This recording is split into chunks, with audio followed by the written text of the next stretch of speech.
Hello everyone, and peace of Christ to all of you.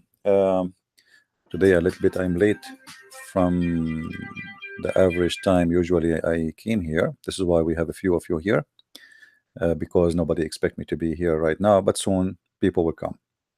Please invite your friends, share the link with your friends, in every possible way. You see, I saw a post on Facebook saying, why Christian friends don't debate this guy if he claimed that he is knowledgeable. Okay, I mean, here I'm here. You see, I made the topic open debate. Can a Muslim answer any question? And just to make it simple, I will change the title. Can a Muslim, do a Muslim dare to call me, to ask me a question he like me to ask him? I mean, how easy can it be more than this? You are the Muslim, you call me, you tell me, I want you to ask me this question, and I challenge you to answer the question you asked me to ask you.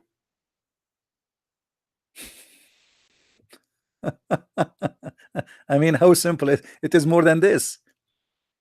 You call me and you tell me, I want you to ask me the following question, and I challenge you to answer the question you ask me to ask you, and you will see you will not be able to answer. So who is the brave Muslim he dare to do so?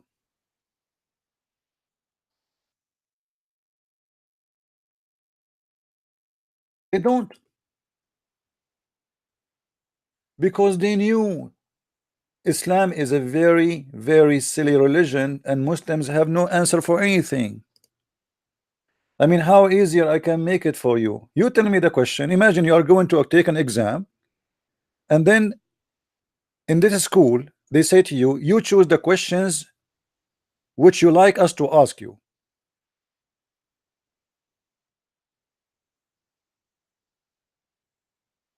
Can I do it? I mean, more easier than this?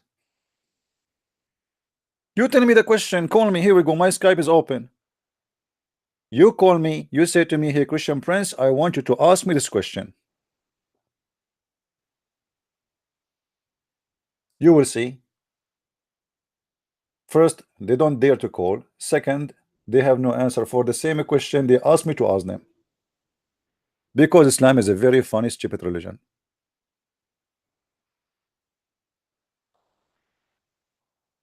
But if someone else, if someone, not me, like an American woman or etc., um, she make the same challenge, you will see the Muslim lined up to call her.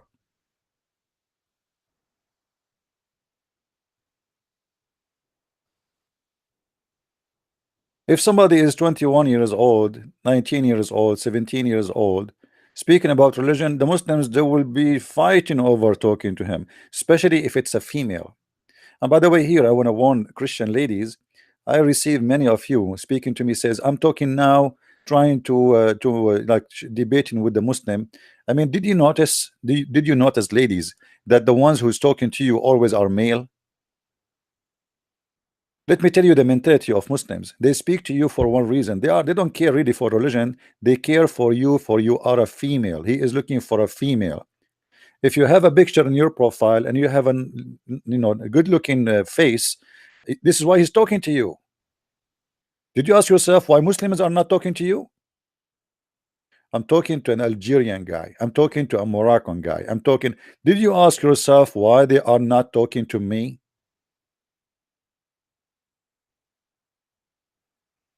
So don't be a foolish woman.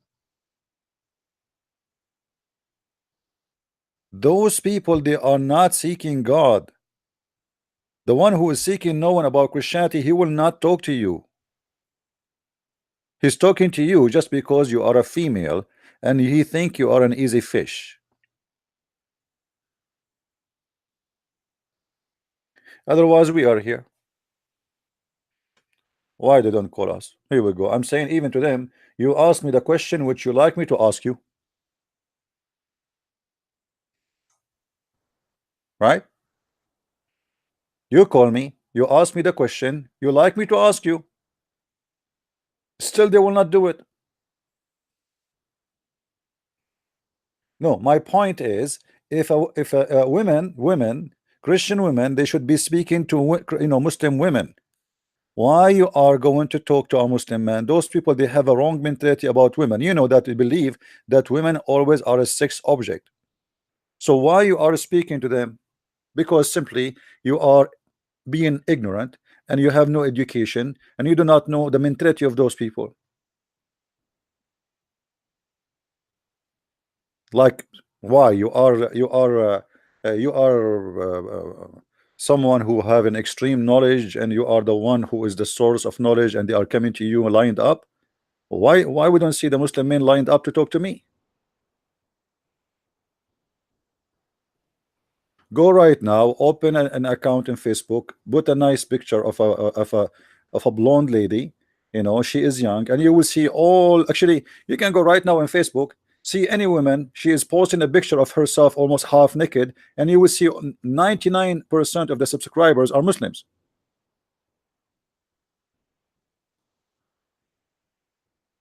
It's a fact. So you, as a Christian woman, you should not associate yourself in a place where it can lead you to something bad, because those people, they are not talking to you for the purpose of knowing. He can send you a file, he can hack your computer, he can let those who know how to do it do it. If there is a Muslim, he have a question and he want to know, tell him, okay, we have a guy, his name is a Christian Prince. We have a guy, his name is Sam Shamoun. All right, there is many. So what about you send them to them? I welcome everybody. Here we go, my Skype is open. I'm not like the others who like don't take calls and just talk to themselves and then they hang up on themselves.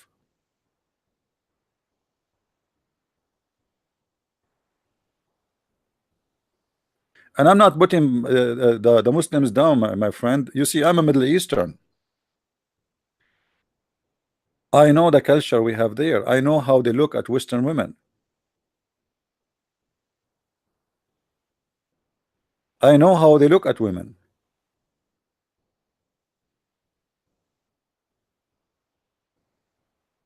So don't put yourself in such a position. You want to talk to about Christ? Okay, what about you talk to a Muslim woman? Let women speak to women, let men speak to men.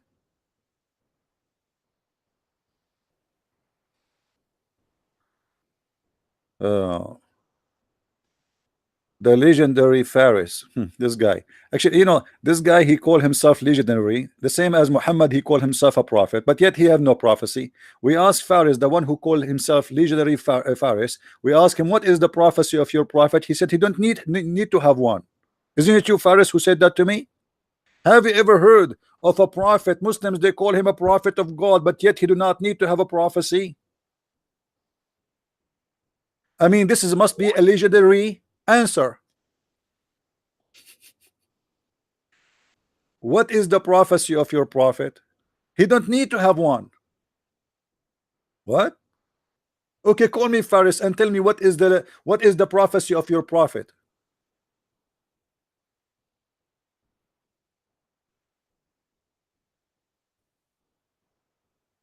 Can you call me?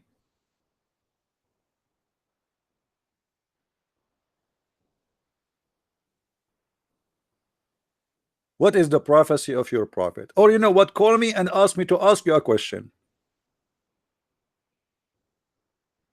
This is a guy who he claimed to be a Muslim, but yet he have no idea what Islam is about, and he is the kind of a Muslim. If you ask him a question, he speak about everything except the question we are talking about. You ask him, how tall are you? He will start telling you, well, my neighbor, he have a metal roof and it is a green. And by the way, when we went to the grocery store, he did not find banana yesterday. But this is not my question. This is what the Muslims do. Well, call me Faris, call me. Here we go. We are live on air. Who is the Muslim wanna call me? And he will ask me to ask him a question of his choice. You give me the question, I ask you the question. What do you think? You ask me the question, you tell me, hey Christian Prince, ask me this question. and I will repeat exactly the same words you said to me, and I challenge you to answer the question you asked me to ask you. A nation who go around a room, who kiss a black stone, who bow down to stones, and yet they think they are worshiping God and we are the pagan. All of this religion is based on stones. Stone in the middle, stone in the corner. We go around the stones, we kiss the stones, we touch the stones, and we believe they are holy stones, and yet they call us pagan. Who is the pagan?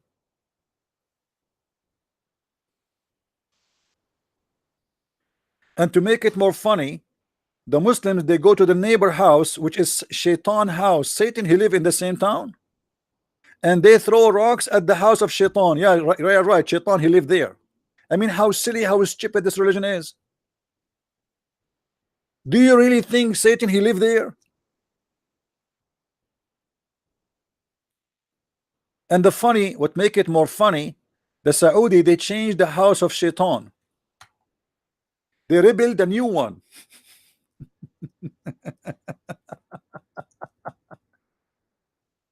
What happened to the old house? Shaitan, he moved out. He have a new house made from concrete. If we go right now, let me show you.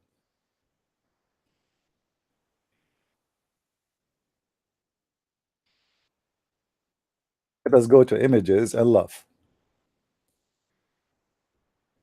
Oh boy.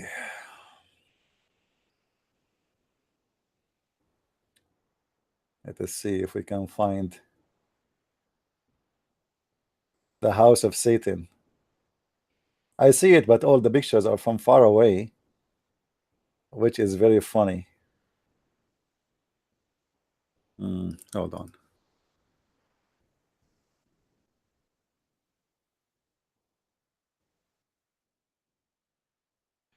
All right. Let us see here. Okay. We found something.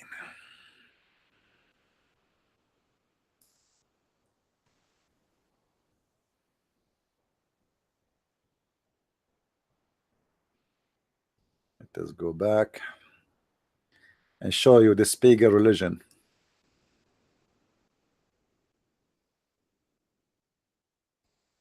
Let me introduce to you the house of the devil.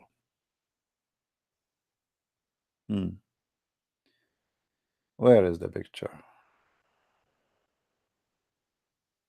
Where?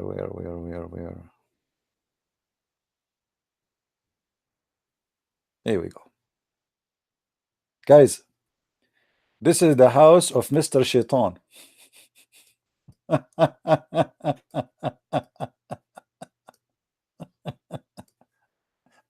And this is the place where you will get injured and you will lose your head, because people who they are far away try to throw rocks at the Shaitan house, but because there is no way they can reach, especially women, you know, like women, they cannot even throw, most of them, they cannot throw the rock like more than like maybe a few meters.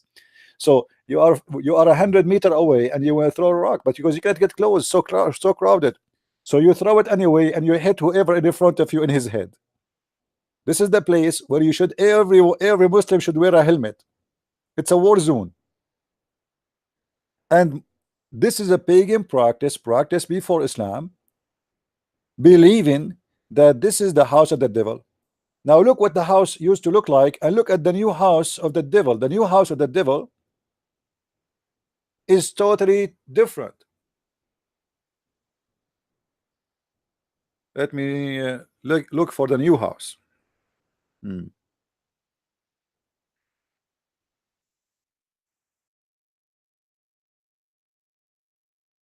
Let us go, stay here first. Stay here and I will look in different page.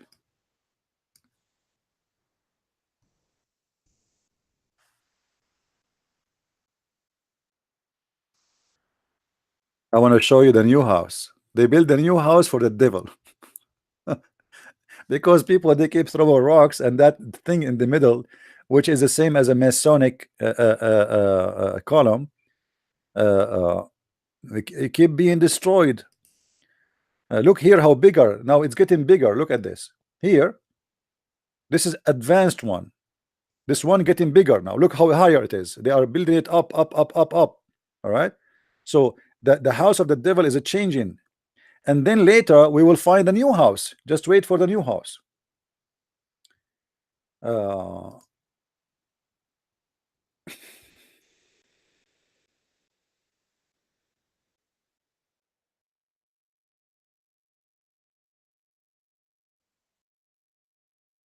Show you the new house of the devil. The new house of the devil is not like this no more. Have nothing to do with the old shape. I mean, what kind of religion? You Muslim, you keep changing the house. The Kaaba changed. The Kaaba now is made of concrete. They add many things. Look, this is another picture for the house of the devil. But this is when there is no ceremony of throwing rocks.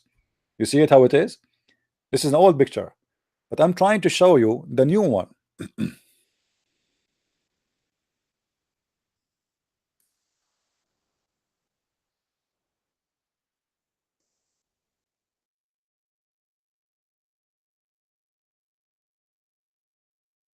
Let me see. You see how the new one look like? You will not even believe it. They come with a design totally different from the old design, in order for Muslims to easy to hit the rock, because you need to hit the rock in the middle. Where is the pictures? Where is I'm trying to find. I'm looking second page here in the side to see if I can find it. What a religion. What a religion, man.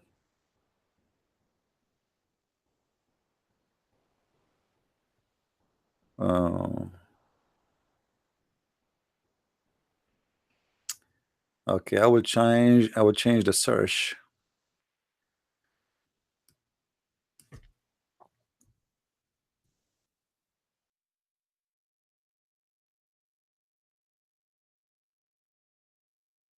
Here we go. Guys, look at the new modern design of I don't believe it. Look at this. Let me show you this. I'm trying just to find you a clear picture so you can see with me how Islam is very flexible. I mean, that is something. From that little tiny thing in the middle to this big column, and now you will see with me what is the change happened to Islam. I have a lot of pictures in front of me, but I'm trying to choose one which is really take the whole scene from far away. Which one is good?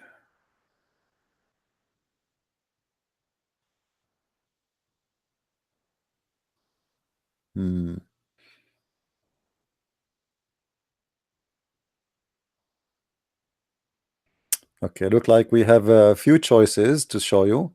Let's choose this one. I think this one is fine. Guys, look, compare between both pictures. You know what? Let me see if I can show both pictures together. Maybe it's okay. Let us see this. Do you see what happened now?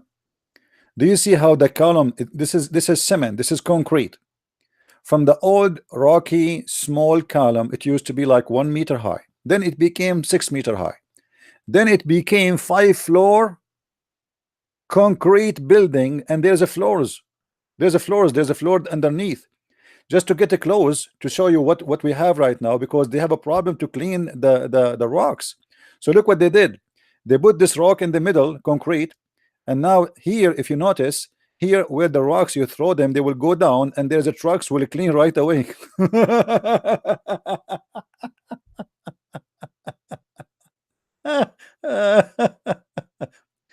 This is the old one. This is the old one. Look at the old one. This is older version, but this is not very old, by the way. This is old, but not very old. And then this is the new one. It looked like the ship, the Ark of Noah. And then you go, there's a floors. You are not done yet, my friend. Look at this. Look at this. So there's upside the floor, there is downstairs the floor, you know, because Muhammad he's proven to us that he's a false prophet. Don't Muhammad, he knew that this place is not capable of taking all this crowd.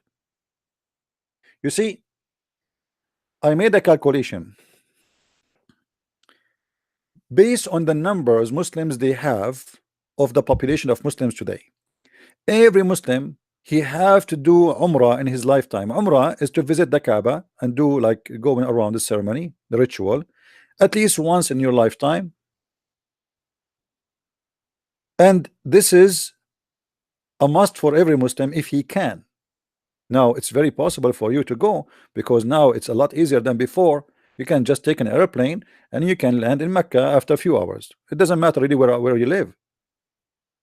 So every Muslim have a duty to go and visit the Kaaba and visit in this satanic place.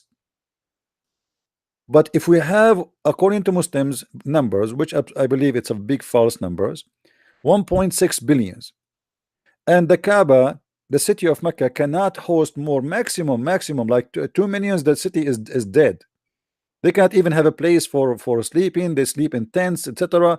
And how people they can go around the Kaaba inside the sacred mosque, which fit like what, maximum 60,000, 50,000, 80,000. How you can host millions? Because if every, you know, what is the average of life? Especially in Islamic countries, people don't live really maximum 60 years. As generally speaking, the average, like this is the person who live really long, 60 years. But because they are not living healthy and life is tough for the majority of them, the majority of the Muslims are very poor. So most of people, they die in a very early age. So let us say, if we say the average of life, you live 80 years, you live, you know what, you live 100 years. So you have 100 years span to go and visit the Kaaba. You will never have a chance to visit the Kaaba, because the Saudi government, they don't give more than 2 million a year visa, because simply they cannot host more. 2 million out of 1.6 billion, as the Muslims claim their number. That's mean in order to have a chance to visit the Kaaba, you have to live many lives in order to perform what Islam requires you to do. And this is additional proof that Islam is a false religion, and Muhammad, he have no idea that the population of Muslim will be so huge. Otherwise, the idea of going around the Kaaba and touching stones and kissing them, and not only it's pagan, it's stupid, because how this small little town and this is small mosque, you see, they keep building and expanding with the mosque they have, but this is still very small. This is a small square. I mean, this is nothing really. They make a floors, second floor, third floor, first floor, but still it is will not be able to host a small number who live in the city. Those who live in the city itself, it's not enough for them for the mosque to host them. There is no way a mosque can host people who live in a city.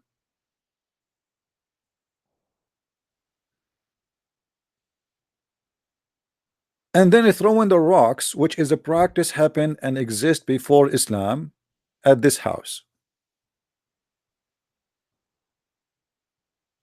And going around the Kaaba, which is a practice exist before Islam, and it's a pagan house.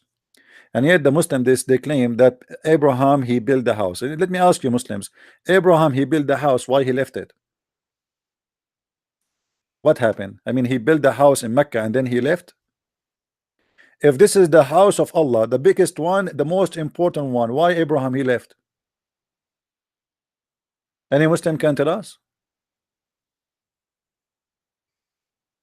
There is not even a single reference in history about anyone says ever that Abraham he came to Mecca.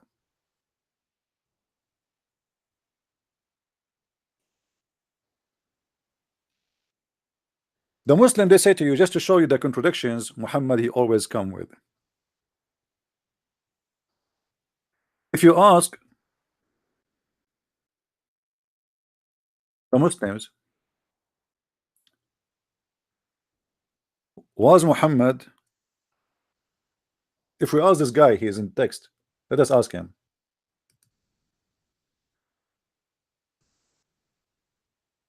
was Muhammad the first messenger for the Arab? Are you there, the legendary Faris? Who is the Muslim one? Answer me. Was Muhammad the first messenger to the Arab? They will say yes.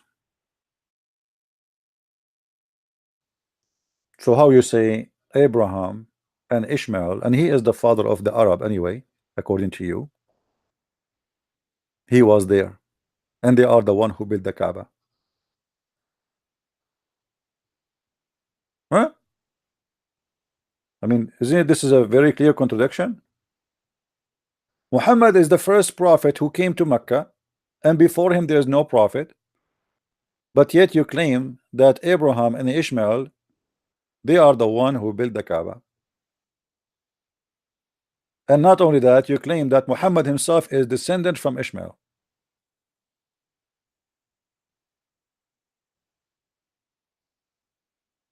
Any Abdul?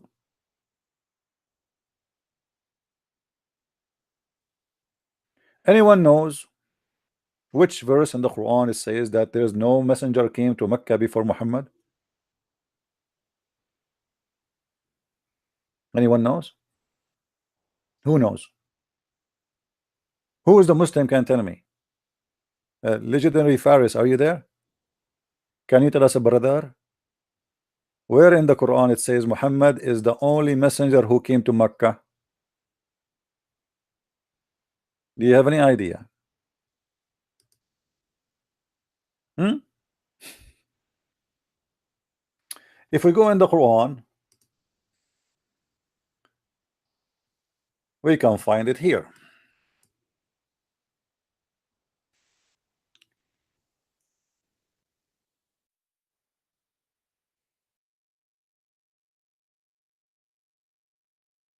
Oh,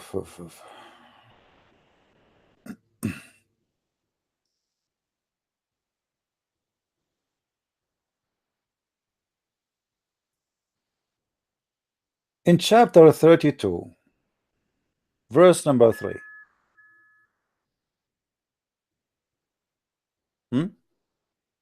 Chapter 32, verse number 3.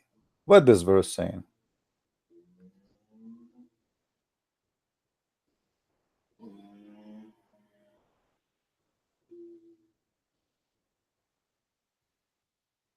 Any Muslim can explain to us?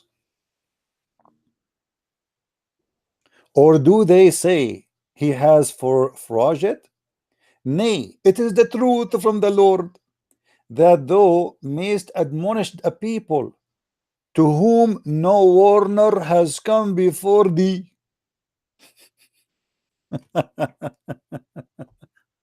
What a funny religion. What do you mean no warner he came before thee? So why you keep lying to us and you say Abraham was there, Ishmael was there, blah blah blah was there, and now we found that Muhammad was the only one was there?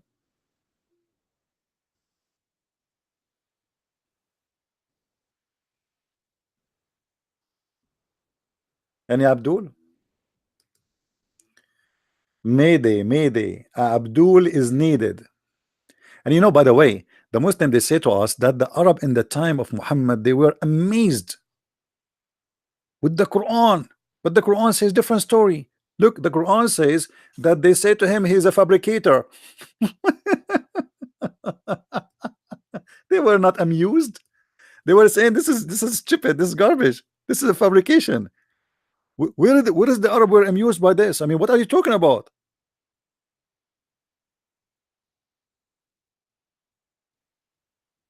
Don't you see it? Those are the Arab. They say to Muhammad This is garbage. Hello, this is, stop doing fabrication and stupid stories. Nobody was amazed with the Quran. And each time Muhammad he speak, he do poo-poo. This guy is a poo-poo guy. Look, now he made a poo-poo. He claimed that he is the first messenger who came to Mecca.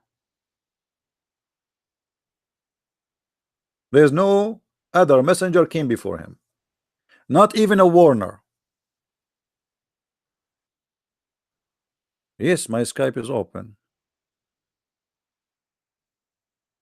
Is your Skype open?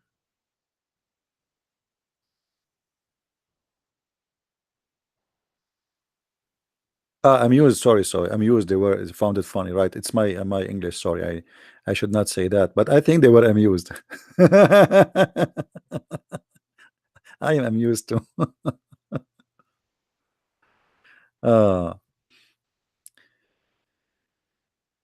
Faris, give me your name. I will call you. Give me your name, my friend, in Skype. What is your name in Skype? Don't look for it, because you will not find it. You know, you will not be able to call me for some reason. It look like Allah don't want me to call me. So give me your name here. I will call you. What's your name? Give me your account.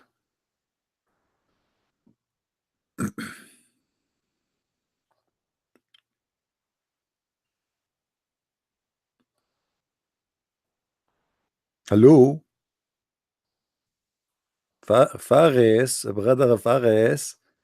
Hey Faris, your prophet, he used to recite the Quran, but he have no teeth, brother. How he have no teeth and he can recite the Quran? I mean, this is amazing. The guy Muhammad, he lost all his teeth. They throw a rock at him and they broke all his teeth.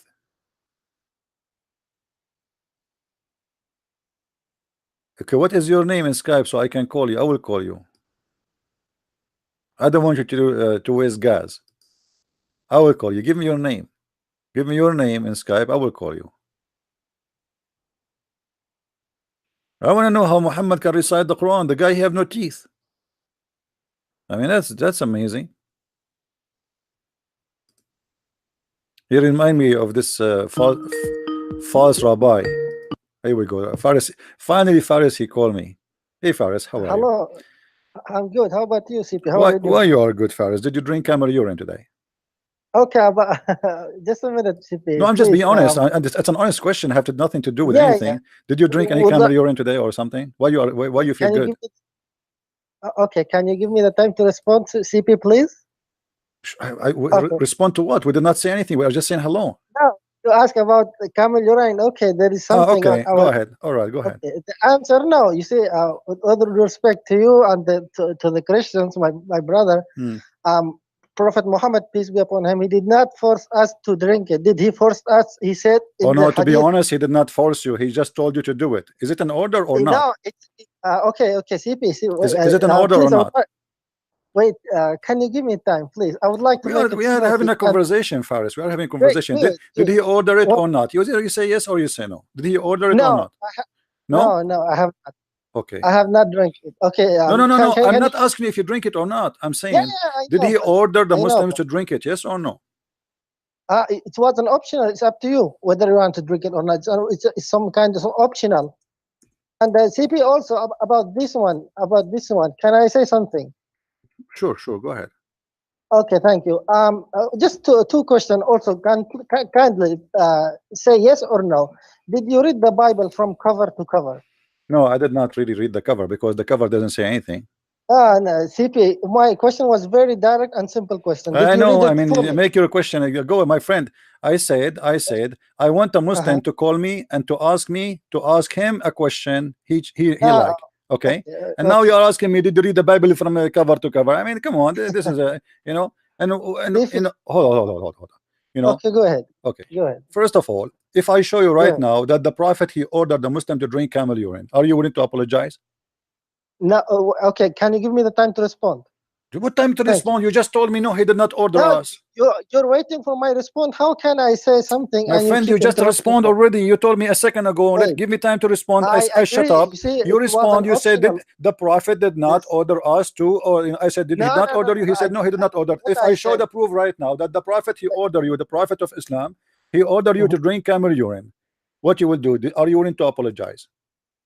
Okay, can I say something? Thank you. Again, can I say something? You are saying something already. Let us go to the point, man. I mean, with all due respect, did he order them to drink the camel urine? Either you say yes, firm. Yes, he ordered us, but it was an optional. It's up to you, guys, it's an order. It's an optional order. A second ago, look at the hypocrisy. A second ago, I asked you the same question. You said no. You said no.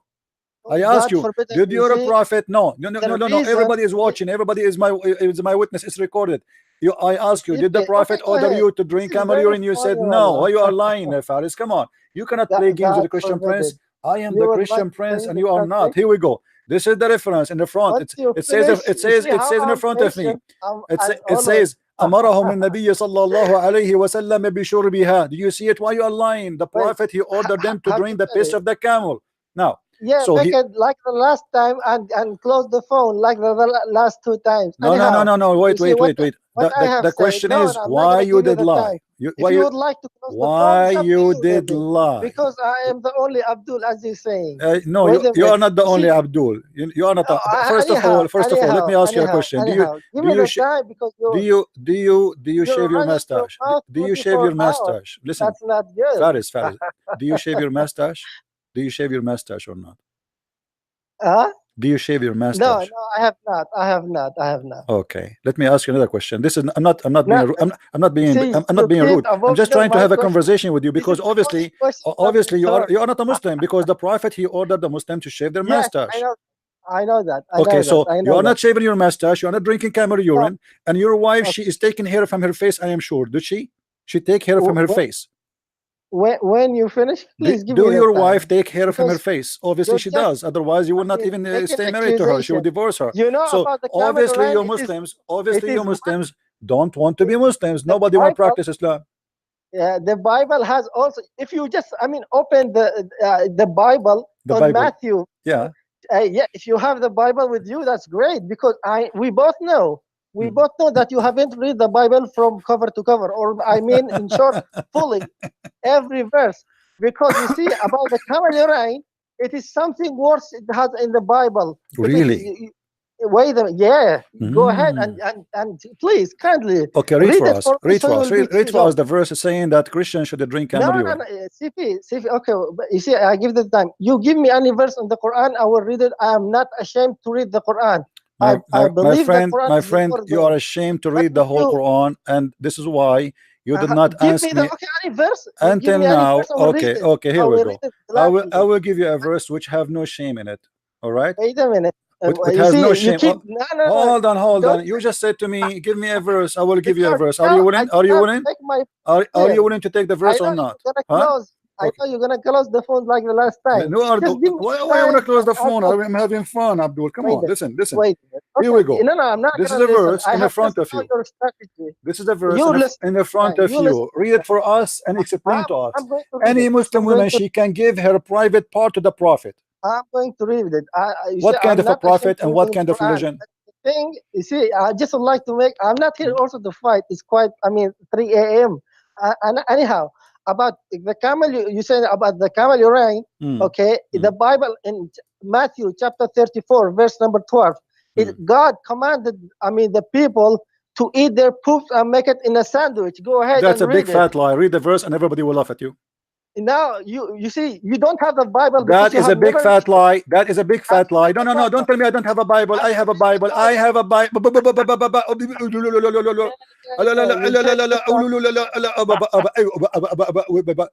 Read for us the chapter you said and the verse you said. No.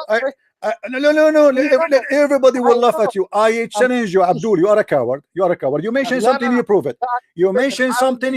Read for us the verse. Read for us the verse. Let us laugh. Let us laugh, guys. He said Just to show you how stupid you are. In Matthew, in the book of Matthew, there's no chapter of 34, you idiot. Did you say Matthew chapter 34? There's no Matthew chapter 34. If you open the Bible, you see, you're not there's nothing is called what Matthew? What Matthew chapter 34?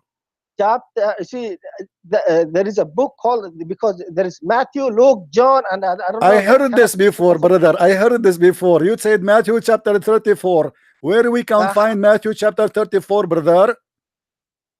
Chapter 34, verse 12. You see, read it. Go brother, ahead. There is no chapter. It's called chapter 34, brother. I just would like to make something. My brother, my friend, where we can find Matthew chapter 34? Never ever read the Bible. Abdul, what's wrong with you? Abdul, what's wrong with you? Nothing. Okay, I'm asking you, my friend. Abdul, wake up, Abdul. Listen, where we can find that verse you mentioned in the Bible? I want you to show it to us. I'll read it for us, please. You see, I don't have the Bible because Abdul, no, you have the Bible. Obviously, you are the one who said to me, Christian Prince, you did not read it from the cover to the cover, and obviously you are the one who did read it from the cover to the cover, and this is why we cannot find from the cover to the cover where the chapter you are talking about, where we can find Matthew chapter 34, verse number 13, as you said. Ask your Bible. Ask her about the scholars. What my scholar, my friend Abdul? What's wrong with you? What is scholar? What is scholar? Abdul, what's scholar? You see, you just keep interrupting. That's a very funny. What's wrong with you? What's scholar? I want to ask all the scholars in the world, my friend. I'm all what I'm asking. You see, when a Muslim he asked me a question about Islam, I show him the verse, I read the verse for him, I show him the interpretation. Now you say to us, you have a chapter saying that God, he said, make poop as a sandwich. I want to see the verse. You said to me Matthew chapter 34. Because you see, the Christians have never ever, and also guys, see, and he called himself the legendary Faris. Now I have finally become the super legendary Faris, not just a legendary. Abdul, the book of Matthew, the book of Matthew, Abdul, the book of Matthew does not contain 34 chapter. So you are being a fool. Sorry to say. No, you're the fool. You're the fool. Well, then prove me wrong. Where in the book of Matthew we can find Matthew chapter 34? I don't know. You see, I just check out the. You see, my way. I just. Okay. So you do not know what are you talking about? This is stupid of you, but this is normal for a Muslim. I know. Because the Christian also. Let us go to the Quran. Abdul, you know what? I'm going to ask you to ask me a question you like me to ask you. I don't need about, you see, about that challenge. I did not understand it, and I don't care about that. You are very slow. I understand. I will repeat the challenge. I challenge you to ask me to ask you a question you are sure you can answer. Is it easy? I mean, how easy can be more than this? I challenge you. Listen. I challenge you to ask me to ask you a question you can answer. I have listened already to this. Abdul. I'm here just to make it.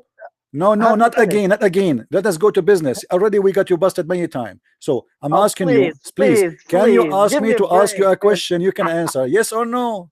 Can you ask me a question you can answer? One question you did not even respond. Choose an answer.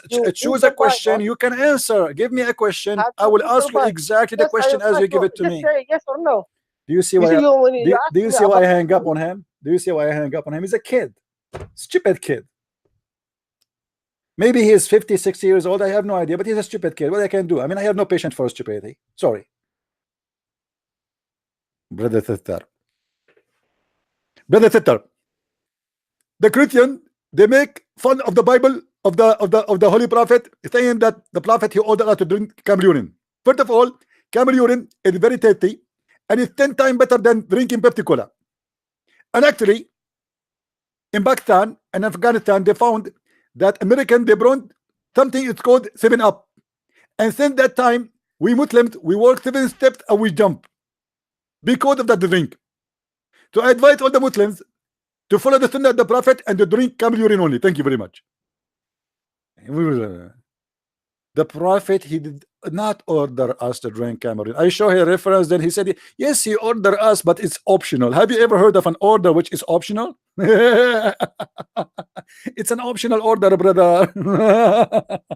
Abdul, I don't know how smart you are, how stupid you are, but when you say an order, it's not an optional. Otherwise, we will not call it order.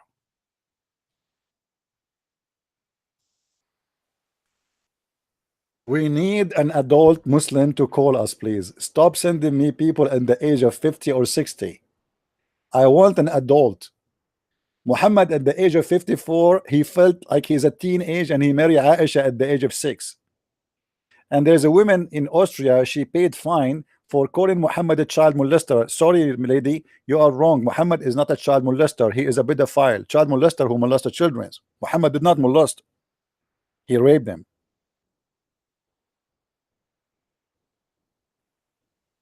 Now, do we have any adult Muslim want to call us? I am not ashamed to read the Quran. What do you mean ashamed? Look at this. وَإِمْرَأَ وَهَبَتْ نَفْسَهَا لِلرَّسُولِ إِنْ أَرَادَ النَّبِيُّ أَنْ يَسْتَنْكِحُهَا. And you what?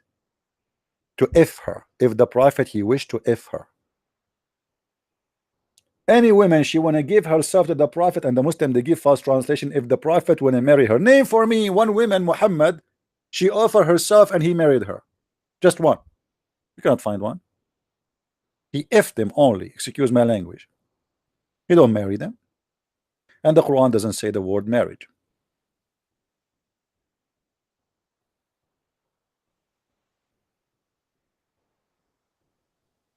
Why in the world a man who is a prophet of God, he have many wives already, his God made verse for him, says it is lawful for me, for you, all the women, brother, including any believing women who gave herself, look at the Muslim translation, who dictate her soul. Muhammad will sleep with her soul. What is the purpose of this? It's sex. What dictate her soul? Hello, Prophet, I dictate my soul for you. Okay, take off your panty. What soul, my friend? Where is the word soul coming from? Nafsaha, it's about herself, not her soul. Why, Muhammad is God or he's the devil maybe? Because how you can dictate your soul to a man? Huh?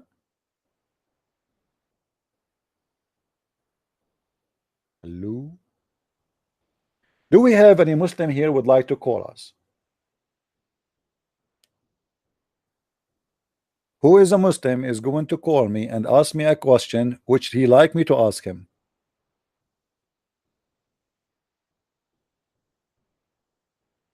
Any Abdul?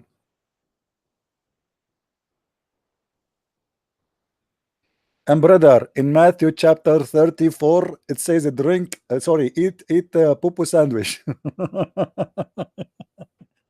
Matthew 34. Look like Matthew extending, like maybe Matthew, he wrote more chapters later. He's a kid. I want to speak to an adult, a Muslim, 6 years and older. Sorry. From now on, we will not receive any phone calls from a Muslim under the age of 6, which is the age of maturity in Islam according to Muslims. Aisha, she was a mature female at the age of 6. Alhamdulillah.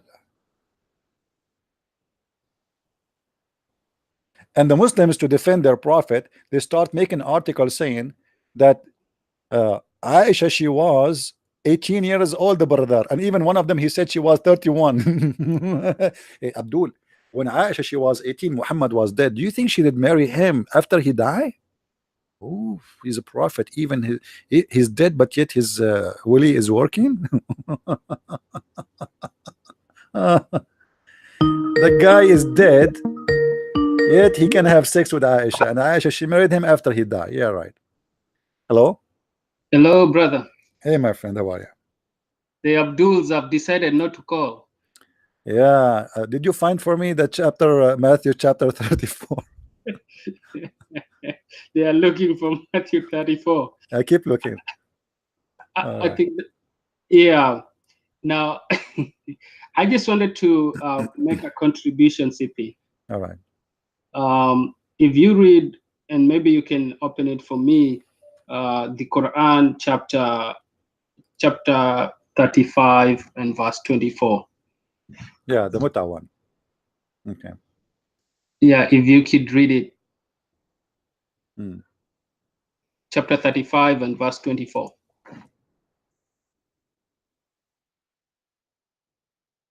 All right, go ahead.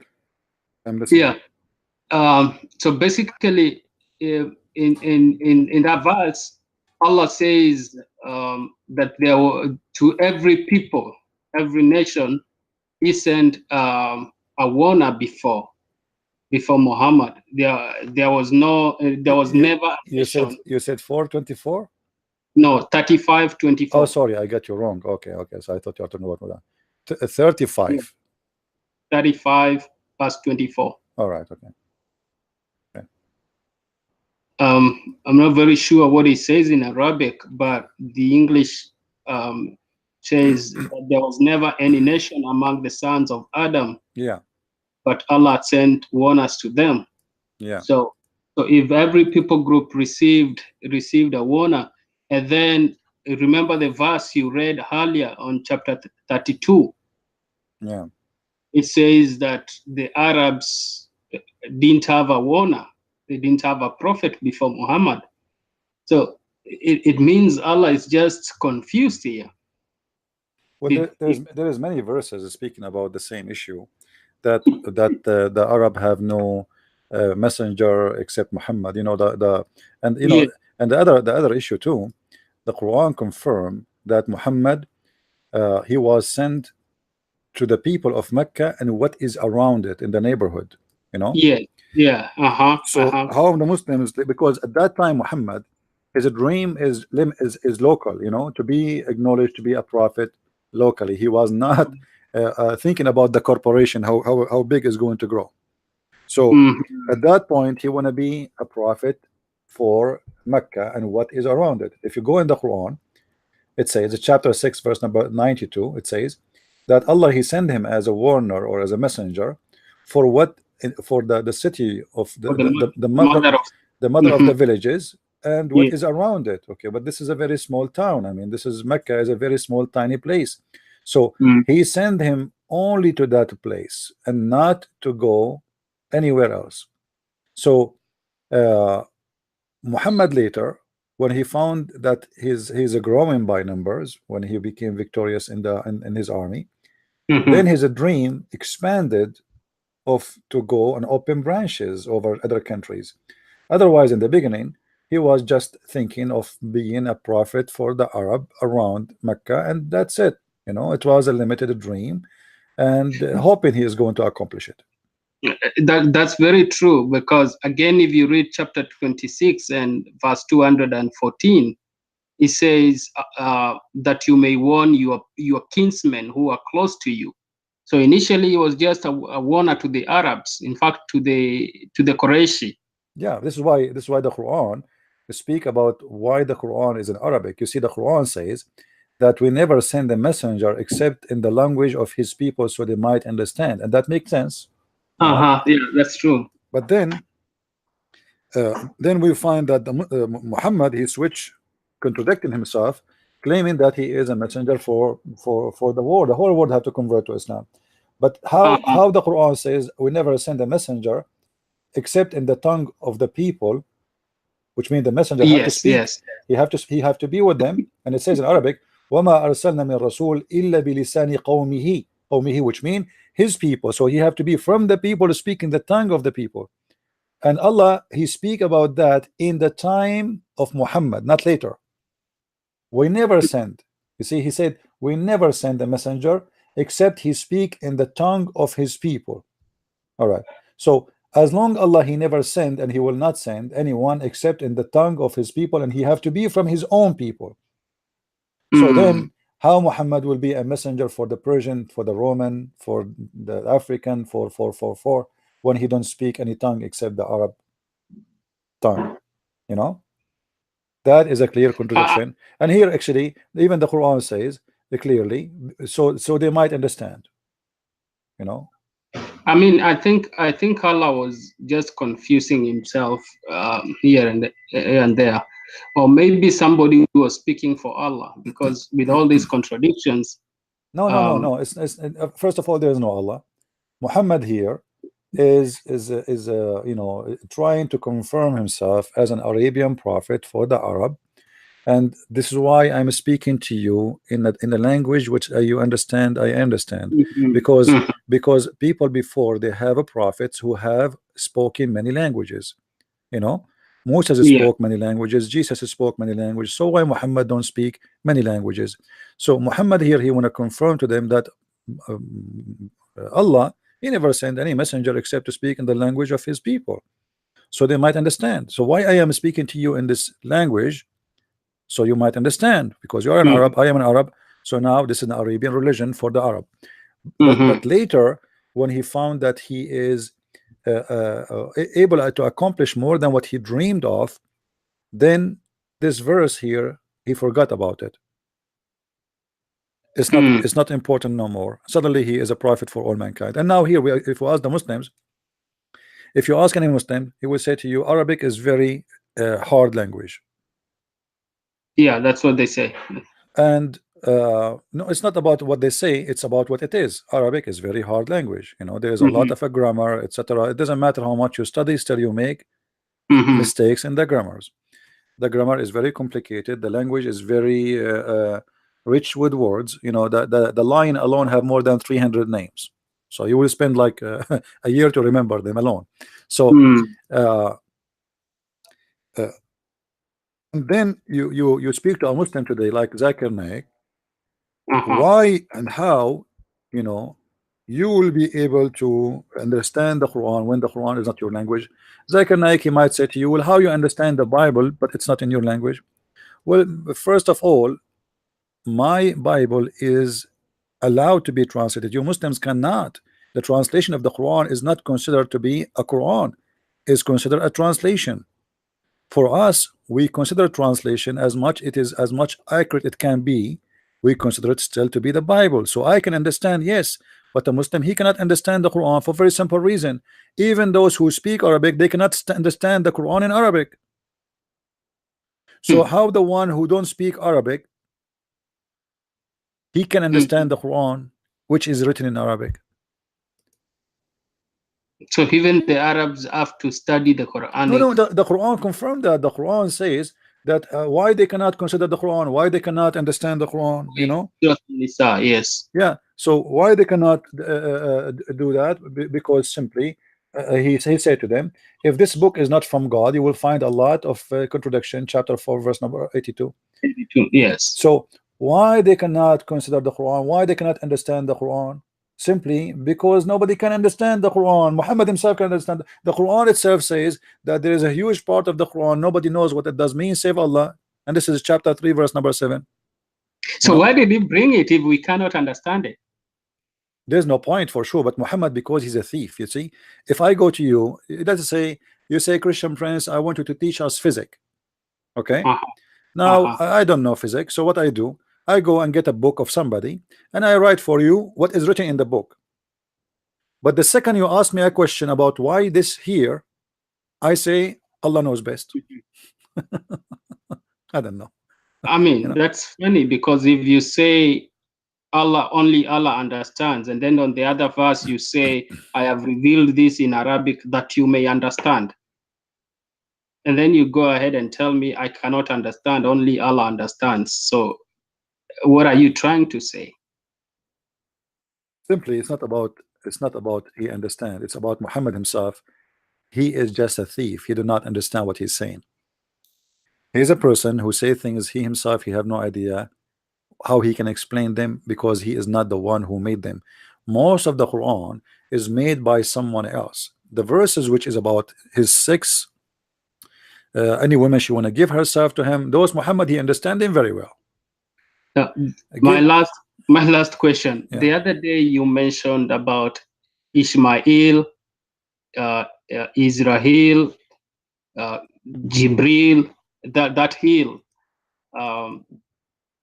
That means that there is this God, you know, Ishmael or Jibril, and not Jibril Allah or Ishmael or something like that. How can there be that connection between these Hebrew names and Allah, which is more. This is additional proof that Muhammad is nothing but a thief. Because how come eel is very important word in the names which Muhammad he came with? As you see, Israel, Jibreel, Mikael, Azrael, Israfil, all the names Muslims they have, it's connected to eel, Ishmael, but yet they do not know. They cannot, not even one of them he knows what eel. And Muhammad himself, he never said what eel is. So Muhammad, because he thought those are one name. Like if you ask the Muslims, if we know what Jibreel mean, where we will find the answer? He will say to you, we have to go to the Bible right away, because nobody knows what they mean really. This is not a, this is those are foreign names, but yet the Quran claimed that this is a pure Arabic. So it's a pure Arabic book, but the major words in this book are not Arabic. How that can be? The Quran confirmed in many places that this is a very pure Arabic book, have no crock in it. وَأَنزَلْنَاهُ قُرْآنًا عَرَبِيًّا, chapter 12 verse number 2, chapter 13 verse number 37, chapter 16 verse number 13. It confirmed that other there's people who speak in languages, they speak about different religion, but they are not pure Arab. This book is a pure Arabic language and have no crocks in it. So how Muhammad he says such a thing when the whole Quran, including the word Quran itself is not an Arabic word? So how in the word Muhammad he claimed that this is so Arabic and so clear and so pure Arabic and have no foreign language in it, when we find everything inside is a foreign? You know what? I challenge any Muslim to call me and to find me one thing in the Quran is Arabic. What about we do this? Starting from the word Mecca. But there is the word Bakka in the Quran. Even Bakka is not Arabic. Bakka, Mecca, all those names are not Arabic. Including Muhammad is not Arabic. Including Isa is not Arabic. Including Allah is not Arabic. Including what? I mean, what is left? What is left? Nothing Arabic. This book have nothing to do with Arabic or Arab. You see, there is nothing is called Arab anyway. I explained to people many times, Arab are not an ethnic. It is not an ethnic group. Arab is an Aramaic word itself. The word Arab is an Aramaic word which means those who live in the desert. So they do the one who live in the desert, let's say it's a generic name for whoever live in the desert. From they call them the savage, those who don't take a shower once a year because they live in a tent, they move from place to place. So like now you say gypsy, in the old days. So Arab have nothing to do with ethnic. Whoever live in the desert, he's an Arab. This is why you see in the Bible it says that in Arabia is what? Is the desert. Yeah. It's not really a location of a country, it is a desert, So he live in Arabia, he's an Arabian, he's a desert merchandise. They go from town to town, they are the same as the gypsy, exactly, So how did we then come to have a language called Arabic? Okay, well, by time, this there is those people who live in certain life, Bedouin life, because they travel from place to place, they don't have houses to live in, so they are mixed with many other cultures. Yes. So they come back, like I go right now, I go to India, I come back, I learn a few Indian words, I start using them, especially if those things came with invention. Like now you live in Middle East, still you say computer, I mean, okay, well, you buy a phone, you call it phone, telephone. So it's word you learn from other nations, and then they will be inserted inside your language, and they will be part of it, and then by time they became very in the core of the language. So Arabic, what we call Arabic language, it took a lot of time to develop, and it's a mix of many languages. It's not a language by itself, it's a collection of languages. you know. Mm. This is Yeah. why we cannot really separate Arabic from other languages, especially Aramaic. Like Yeah. now, you know, languages is mixed around the world, not only in Arabic. Like you, when you pray as a Christian, now you say Amin. Mhm. Okay, Muslim they say Amin, but none of those words have to do with Arabic or even with the word Hebrew. This is a word coming from the Aramaic. Mhm. It's older Mhm. than the Hebrew. So Aramaic they say Amin, we say Amin, which means I agree, I believe. So you find yourself speaking Aramaic, but you do not know that you are using Aramaic every day. The letters, the you see, they say to you, as an example, Yeah. which is a lie. They say to you that the numbers, the numbers you use right now, like 1, 2, 4, 3, 4, etc. They say to you those are Arabian numbers. This is false. This is a big fat lie. Those are Aramaic alphabet. The Aramaic alphabet, it's numbers and alphabet in the same time. And through time, the look of those alphabet it changed, you know, to be more like, to make it more clear, to be written, to be printed, etc. So you will find that the Aramaic nation is one of the most amazing, powerful nation ever exist for mankind. They are the first to create writing. You know, I heard that the Egyptian, etc. I believe no, I believe the Aramaic is the first who, you know, they control, like they are the first to learn how to sail in the ocean, to make boats. The word Europe is Aramaic, the word Africa is Aramaic. I mean, you will be astonished if you study the language and you try to find out the roots of words. You will find a lot of secrets have to do with the Aramaic language. So Islam itself is based on Aramaic. Like if you go and then you will find, you know, the Quran says Alif Lam Mim. This is stolen from the Aramaic. This is why Muslims do not know what Alif Lam Mim mean. Kahayas, what Kahayas mean? So the Muslims are confused and they start guessing. Maybe he meant this, maybe he meant that, maybe etc. Why? Because if you remember, Mhm. the Hadith says that Waraq ibn Nawfal, who is the real father of Muhammad, he was translating a book, which is What the do Gospel. you mean? What do you mean Waraka bin Nawfal is the real father of? Yeah, obviously, I don't know if you have my book. If you remember in my book, I quote the story which is mentioned by Muslim, not by me, that when Muhammad, the father of supposedly the father of Muhammad, Yes, Abdallah. he wanted to sleep with Amina. Amina. In his way to go there, the sister of Waraqa, she came to him and she offered him 100 camel in order to go with her home. Now, why in the world a woman in the middle of nowhere, she is the sister of Waraqa, she will offer such an, I don't believe that in that number, the 100 camel. I mean, hey ladies, if there's any women she want to offer me 100 camel, what about 100 car? I mean, it's like saying 100 car at that time. I mean, it's obviously it's a story of exaggeration, but it doesn't matter really if it's a camel or 10 camels. But why she offer herself? And then Muhammad father, supposedly the supposed father, when he went and he slept with Amina, he came back and he asked her if she still, the offer is open. She said no. You can read the reference of my book. So why she don't want him to sleep with him no more? Obviously she was sent by her brother to make him not to go to this woman and to take his sister, because obviously Waraqa, he was sleeping with her. And later we find that each time Muhammad is lost, they found him with Waraqa ibn Nawfal. And then later we find that when Waraqa ibn Nawfal he passed away, do you remember what Muhammad tried to do?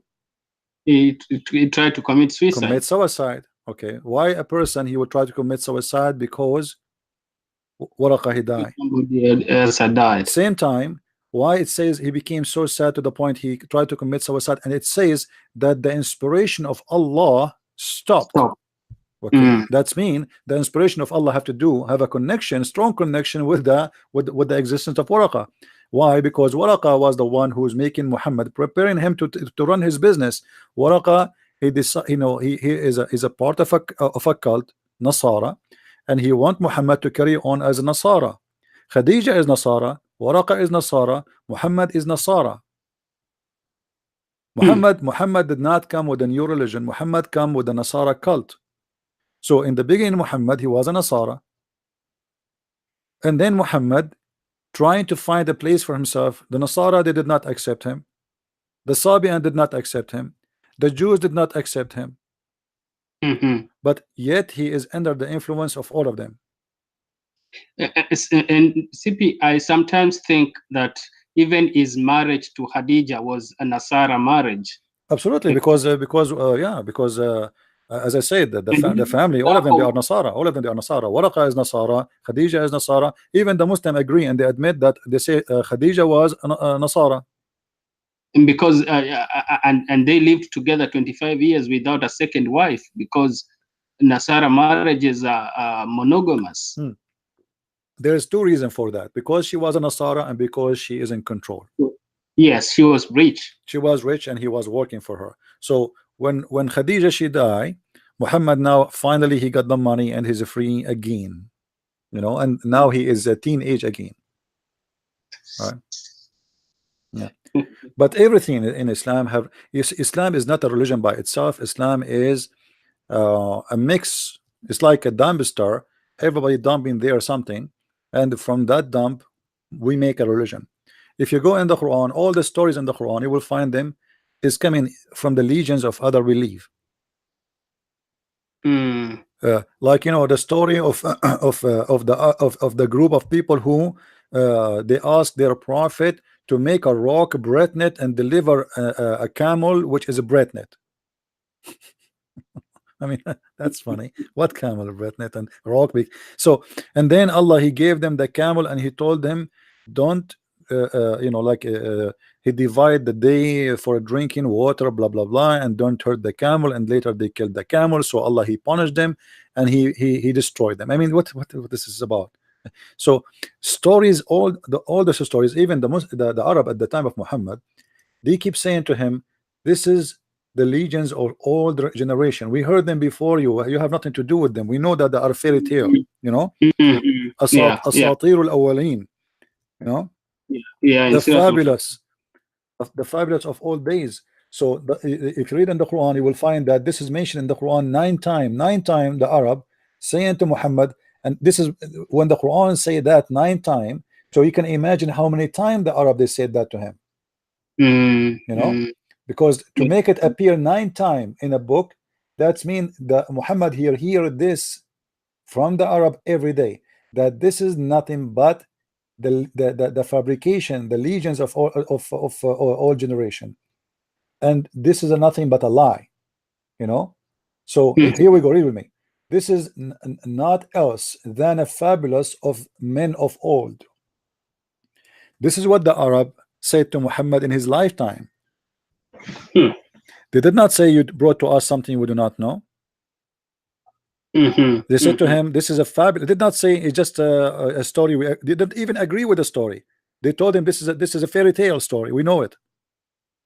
You know. So Muhammad was collecting fairy tale stories, like the story of Alexander the Great, who found the sun sitting in murky water. You know, there is a book written long after Alexander the Great in the Middle East. I think it's written by a Syrian writer about, it's like a fiction book.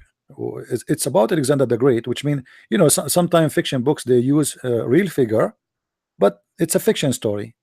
You know, they mix, yeah. So this guy, he wrote, I forgot the name of this person.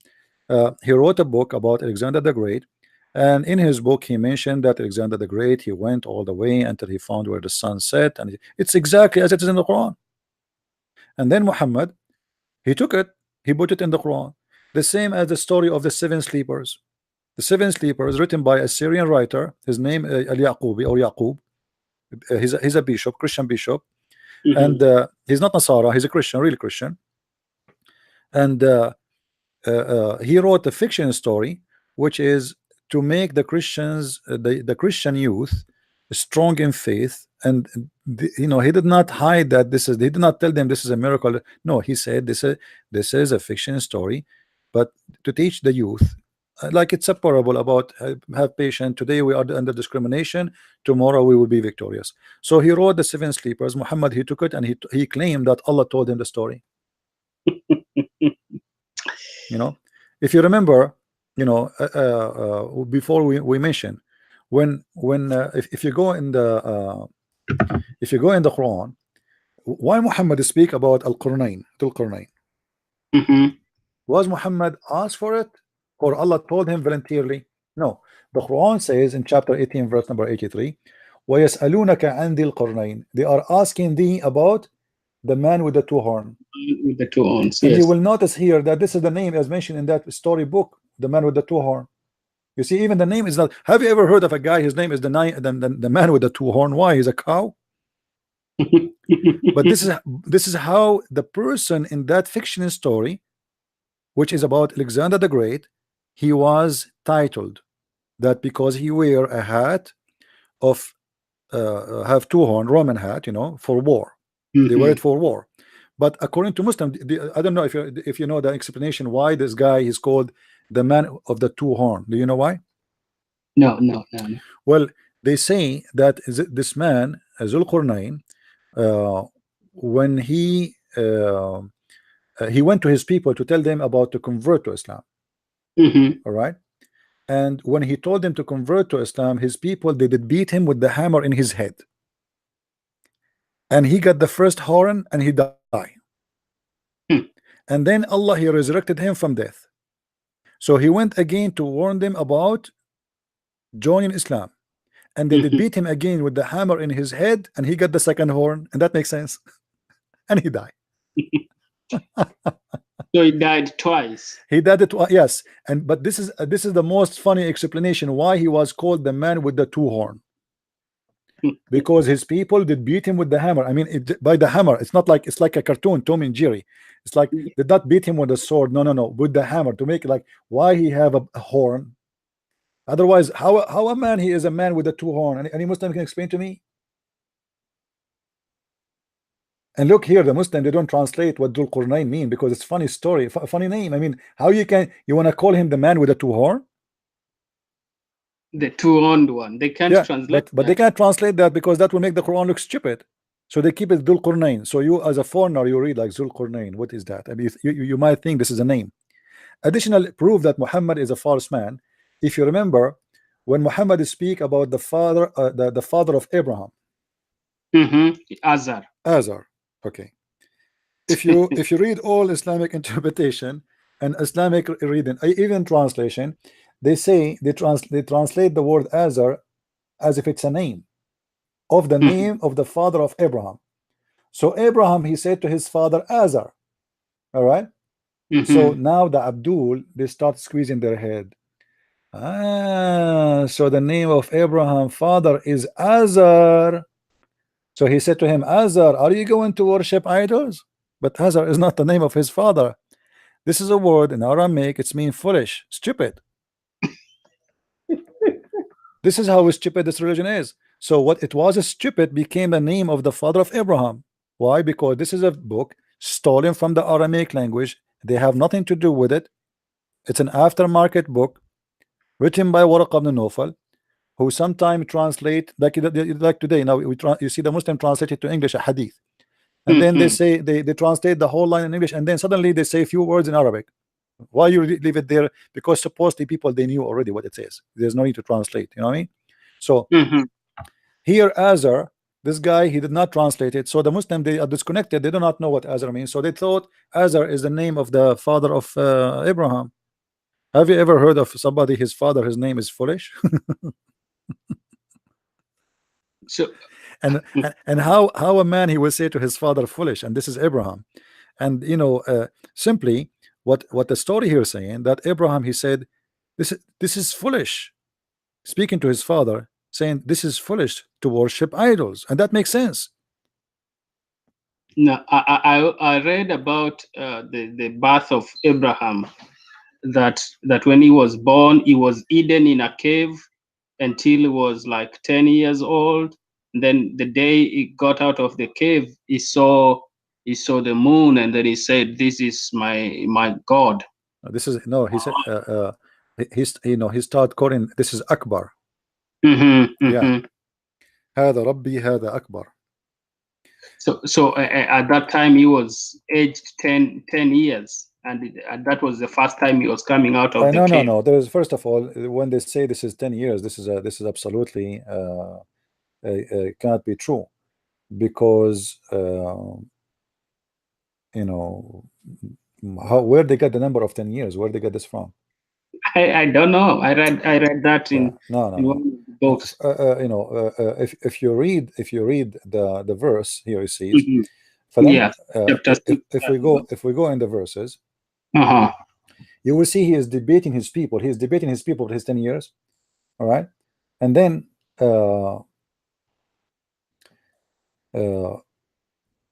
if you read the story, it says, وَإِذْ قَالَ إِبْرَاهِيمُ لأبيه آزَرَ أَتَتَّخِذَ أَصْنَامًا آلِهَةً. He said that to his father when he's 10 years. Are you going to take idols that are, you know? No. And even the story says that Abraham, he destroyed the idols. So he did not destroy it when he was, because at 10 years old he cannot destroy the idols who they are made of rocks. Yeah, that's true. So he destroyed it, and then the conversation continue. And then so when the night come, he saw a planet, and he said, this is my God, this is Akbar. And then when the planet is gone, he said, I don't like the one who go. And then he saw the moon, he said, this is my Lord. And then he said, I don't like the one who goes. And then when he saw the sun, he said, this is my God, this is Akbar. Here, by the way, this is a very important thing about Akbar. I mentioned many times that Akbar is not a word meaning great. In Arabic today, it's mean bigger. But here in this verse, we learn a confirmation that the sun is the only one is called Akbar. Wow. Well, I think CP, there's a lot to learn. Let me give time for the other callers also. All right. All right. Thank you, my friend, for calling. You're welcome. Take care. Bye. Do we have any Muslim would like to call us? Anyone?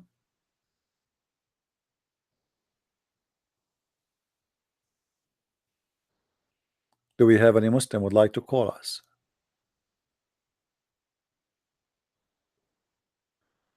We have a person, her name is Sophie, is keeping you busy. How are you, Sophie? How are you? Do you want to call me Sophie? Sophie is a Catholic, but she thinks that Muhammad is a prophet. What a fake Catholic, you, Sophie, you are.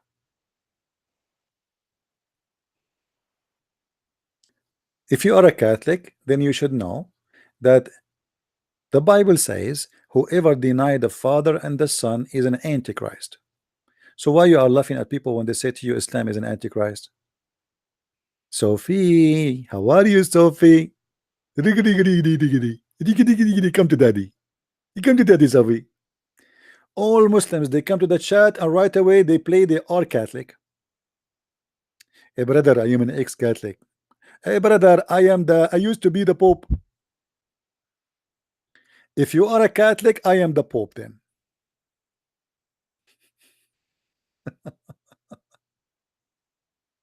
What a joker. Yeah, you know, they are ashamed of themselves to say that they are Muslims, so they fabricate identity. No shame. I will not be surprised if Sophie is Faris undercover. I am a Catholic. Yeah. Do we have any Muslim here? Anyone? And why Islam is not Antichrist? Islam teach violence, teach hate, teach killing, teach rape. So isn't it this is Antichrist teaching? Not only deny the Father and the Son, which is a clear verses in the Bible, any cult teach hatred and killing and violence and etc. This is Antichrist teaching. You can be an Antichrist as a person, and you can be Antichrist as teaching. Islam stand totally against the teaching of Jesus. While Jesus, he taught the Christians to preserve themselves and to be decent people, Quran teach them to lie. A Muslim, he can lie to three kinds of people: his friends, his family, and his enemy. Who's left? While Jesus, he forbid the Christians from even taking an oath. Muhammad, he allowed them to take false oath as long as they don't mean it, because Allah judge you by intention. So if your intention is to lie, it's okay. You take a false oath. Your wife, she asked you, did you marry another wife? You say, I swear by Allah I did not, but he have other three wives. This is lawful in Islam because Allah judge you by your intention. That is the devilish teaching. What do you think about the mathematical miracle? My friend, I have videos about it. Go watch it. There's nothing is called mathematical miracle in the Quran. It's a big fat lie. It is a big potato lie. Go, I have many videos. Go just search for them and you will find the answer. Now, do you want me to play the video for you again? I mean, why I need to redo the same and the same again and again,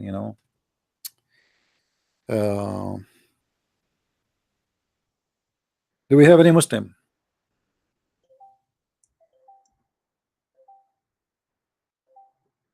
Anyone?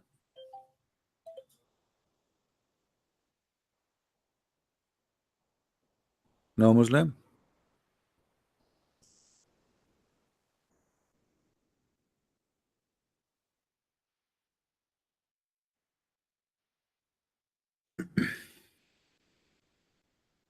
See, when a Muslim he says to you that the Quran have a miracle, it's called the 19 number miracle, right? Did you ask yourself why Allah did not tell us the miracle himself?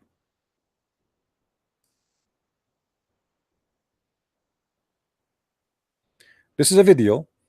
Go watch it. I made this video to the potato Shabir Ali. Go watch it. Yeah, I know that Shabir Ali, he mentioned that to David Wood because David Wood, he do not know, he did speak Arabic. And this is the point of not speaking Arabic. This is why they debate people who don't speak Arabic. He mentioned to him what it's called the mathematic number of 19, and there is no way to dispute this unless you speak Arabic. You know what I mean? Go watch it and laugh.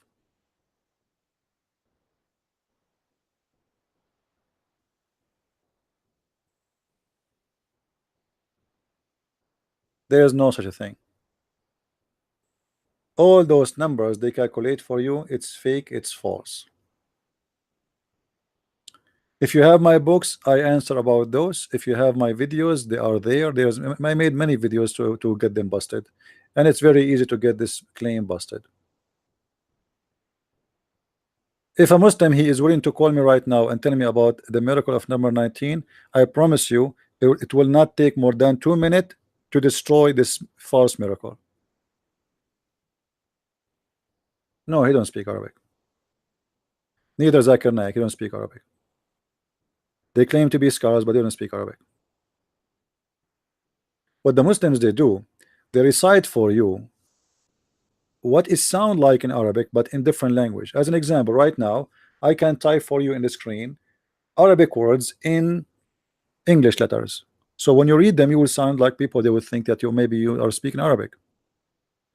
Right? But they don't.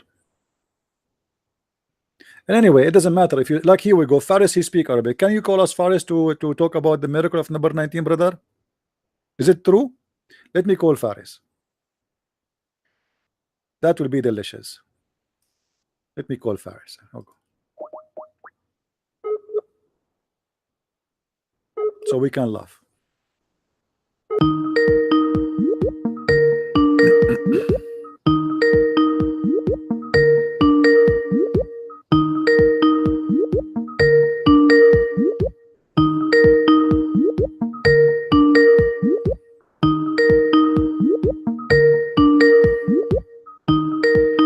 Well, he's not answering.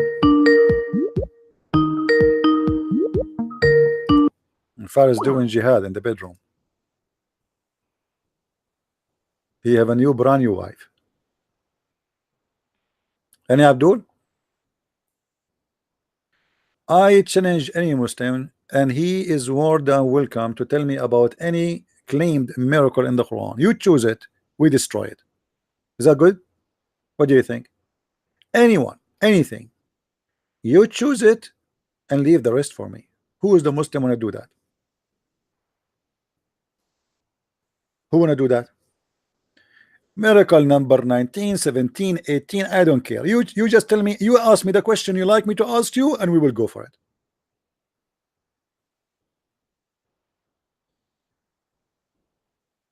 Yeah, we can talk about the inheritance in Islam, but that will make many people dizzy.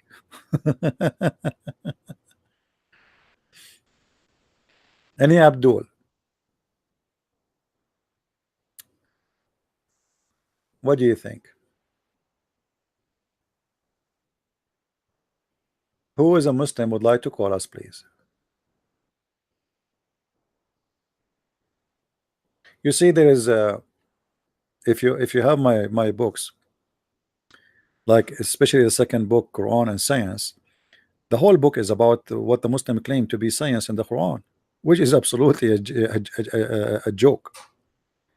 What the Muslims do in order to make you believe that this is a book of science is fabricating the meaning and the translation. Let me do this. Hold on, just to give you an example. Let me find the Muslim website which is speaking about those funny stuff.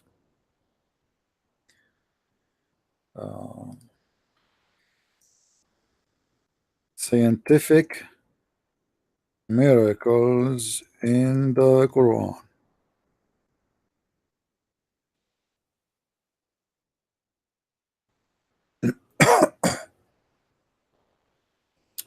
All right, here we go. We have this website.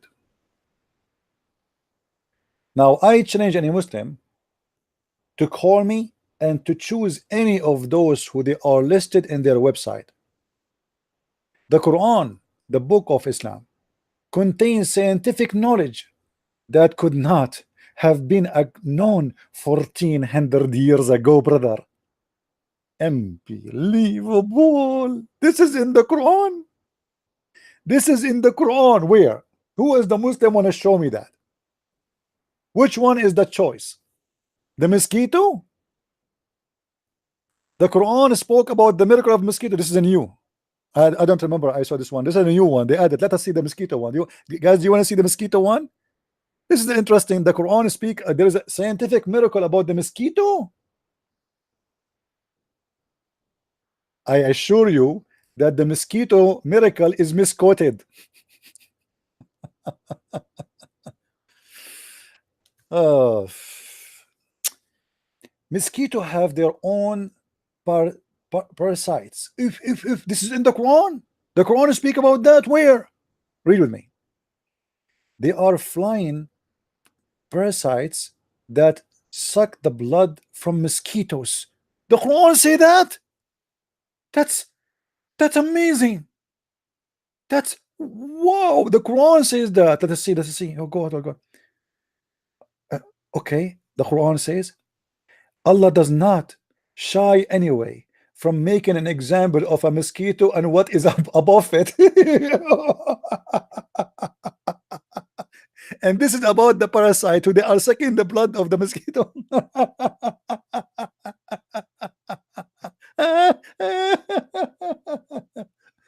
What the verse here is saying that Allah is not shy to give an example. This is why it says examples. It's in front of you. Even if it's a mosquito and what above in size, you idiot liars. Do you want us to go and read the interpretation? Why Muslims you lie? Allah is not shy to the point he is willing to give you an example, even if it's about a mosquito and what is above in size. Liars. He's not saying there is something above the mosquito. Unbelievable. Any Muslim here, he want to take a challenge so we can go and read the interpretation right now. Either you accept the challenge or you admit that you Muslims are lying when you say that this is a scientific miracle. Who want to do that? Is that fair, guys? Is that fair? We will go and read all Islamic interpretation. You will not find even one of them saying that.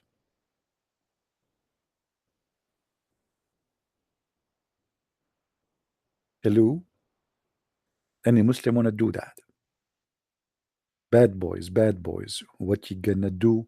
What you gonna do when I come for you? Bad boys, bad boys. Any Abdul?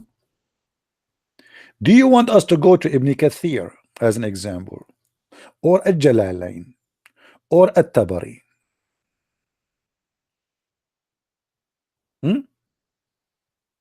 Or which interpretation, you Muslim, you choose to prove to us that this is what the Quran meant?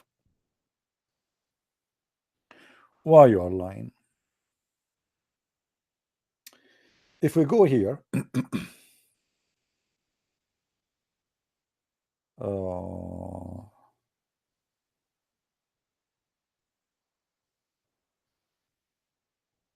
where is the? Here we go. Tafsir. The tafsir of the Muslims will expose the Muslims. Ta ta ta ta ta ta ta ta. Allah spoke about what is living in top of mosquito? Really? He did that? If. Truly, this is very deep. Let us read together. Who is a Muslim wanna call us and read for us? Why you lie? It's a clear evidence that those who they are following a false God, they will lie. A person who is following the true God, he will not fabricate a lie to prove a point. Why you lie?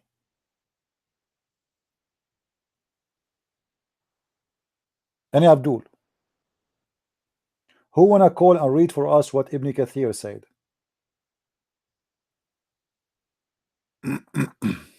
Anyone?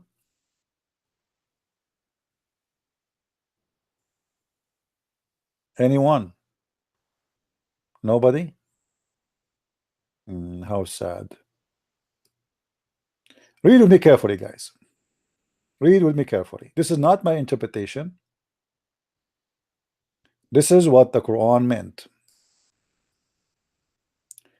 Verily, Allah is not ashamed to set forth a parable even of a mosquito, so much more when it is bigger or less, it is smaller than it. That you see it?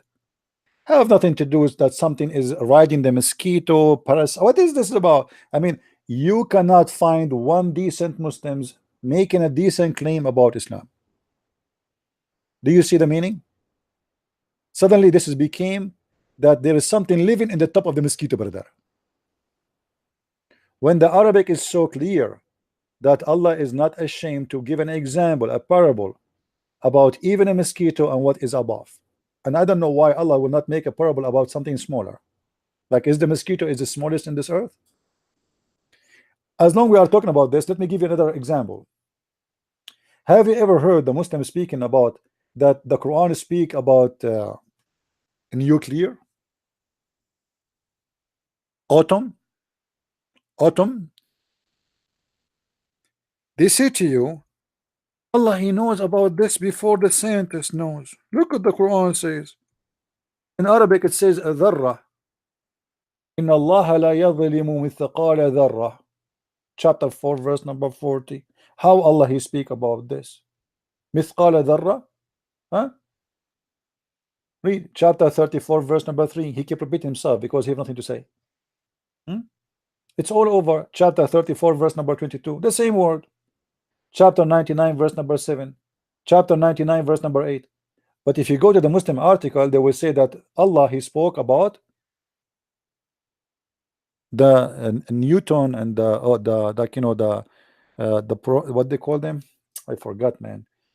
You know, it was many years since I took my 7 PhD in 7-11 nuclear facility and making bombs. Is it really Muslims this is speaking about a nuclear, or this is about an ant? The word dharra in Arabic is an ant. have nothing to do with the proton and a neutron and atom and the nuclear. It is about an ant. Liar. You made the ant a nuclear weapon. It is an ant.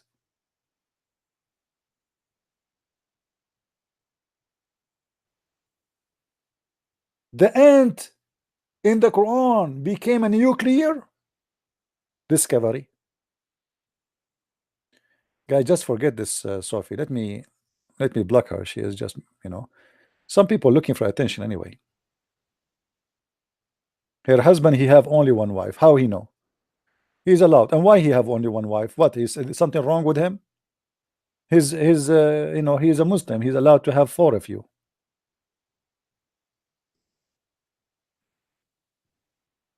Are you saying that he is a good Muslim? Obviously he's not, because a good Muslim should have 4 women. Allah in the Quran says go and F2 and 3 and 4, and if you cannot afford it, then 1. So obviously he cannot afford more. If you cannot afford it, then you do 1. Look like you are making his credit card empty always. This is why he cannot afford. Or maybe he have an extra wives in Jordan. He go on vacation. I met a woman, an American woman. She married to a Muslim guy. She said to me, I lived with him many years, and every year he go vacation. And lately he became going vacation like every few months to his country in Jordan. And later I discovered, because my daughter who went there with him, she discovered that he have 2 wives there. Young wives, not like his wife, American wife. Halal, halal, halal. All is halal. He's not cheating. He's allowed to lie to you, not to tell you that he is married. There's a fatwa that, you know, you can go and search for it right now in English. The woman, she is asking that my husband, he went, I think it was to Jordan too, or I don't know what country, and he is lying to me. I keep asking him if he married another woman, so that the sheikh is saying to her, why you are even asking him? What if he say yes? What you can do about it? Why you are asking him? You have no right to know. As long he is doing his duty with you as a husband, shut up. You are just a goat. He sleep with you, cook for him. That's it.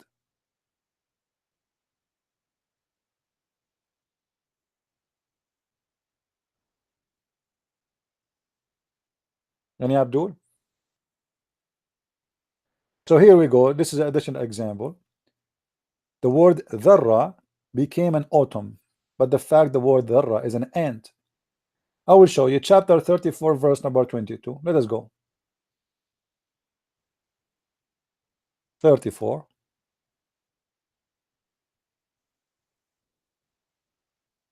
verse number 22.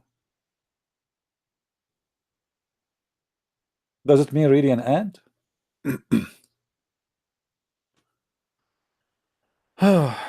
Read with me here. Here this guy, he translated as, they possess not even the weight of a speck of dust, either in heaven or in earth. This is a translation. Let us show you more.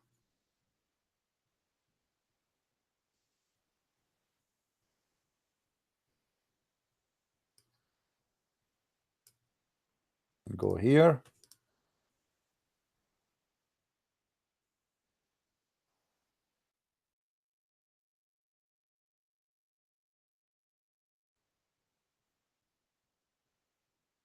Al-Tafsir, official Islamic government website, the government of Jordan. And we will go to chapter 34, verse number 22, sorry.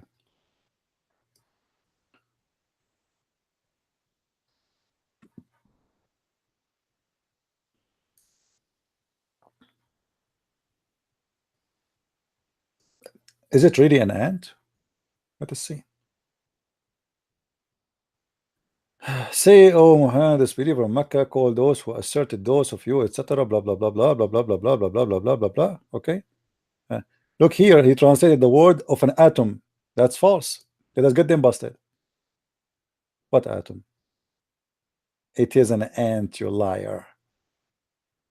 Here they translated two as an ant, as an atom. It is an ant, you liar. Who wanna bet that it is an ant? All what we need to do, we change to Arabic.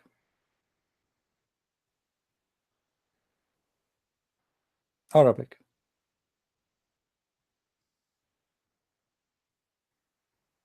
This is At-Tabari. Ta-da-da, ta-da-da, ta-da-da. Who is a Muslim would like to call us?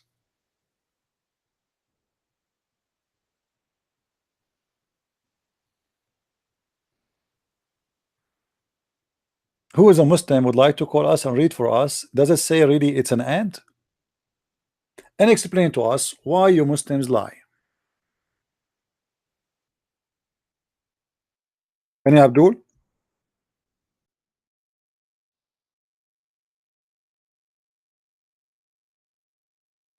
It is really, really disgusting.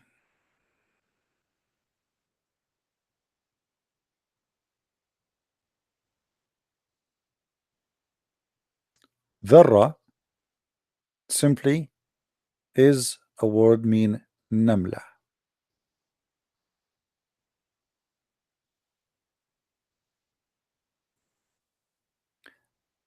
Any Muslim want to take a challenge?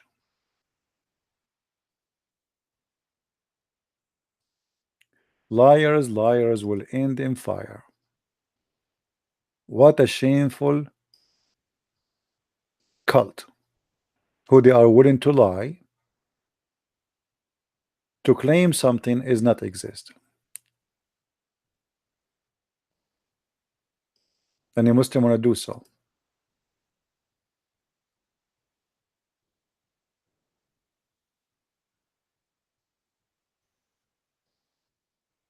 No Muslim want to call.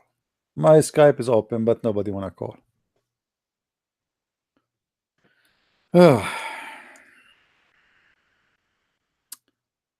Very disappointing. Very, very.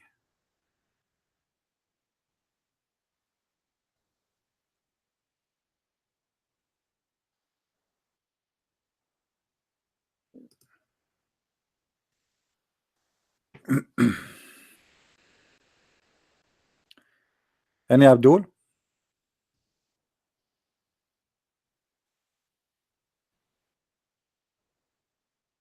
Nobody.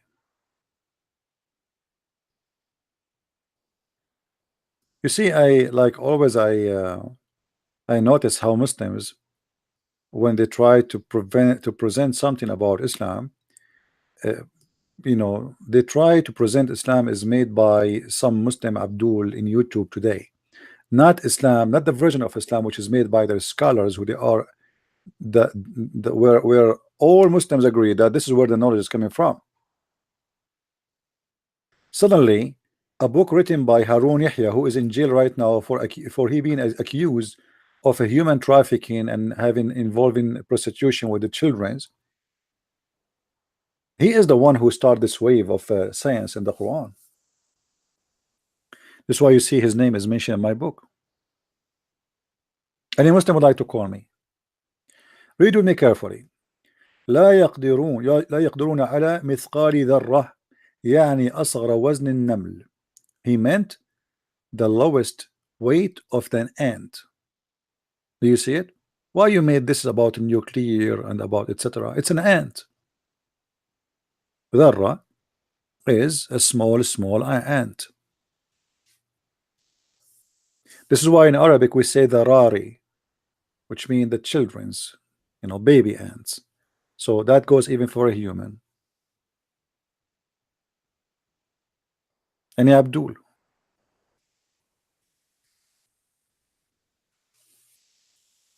Not even one Abdul?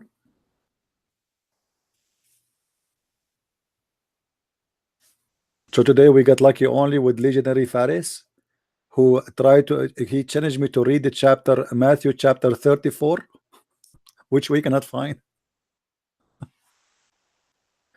It says in chapter Matthew chapter 34, brother. What? Are you sure? I'm so glad he did not say chapter 49. Do we have any Muslim would like to call?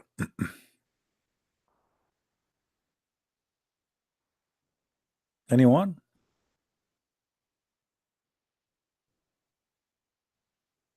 Mayday, mayday. I have a Mickey Mouse phone, so I cannot get. I mean, this is, look at this. I have Mickey Mouse phone, so I cannot get Skype. That is something. I never heard of Mickey Mouse. Is that a new brand? This Muslim, he had Mickey Mouse phone.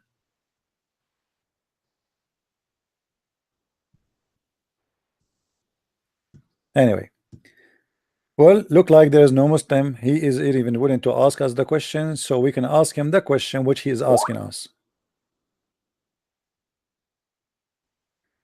Yeah, you can call me if you are not Muslim, no problem. Go ahead.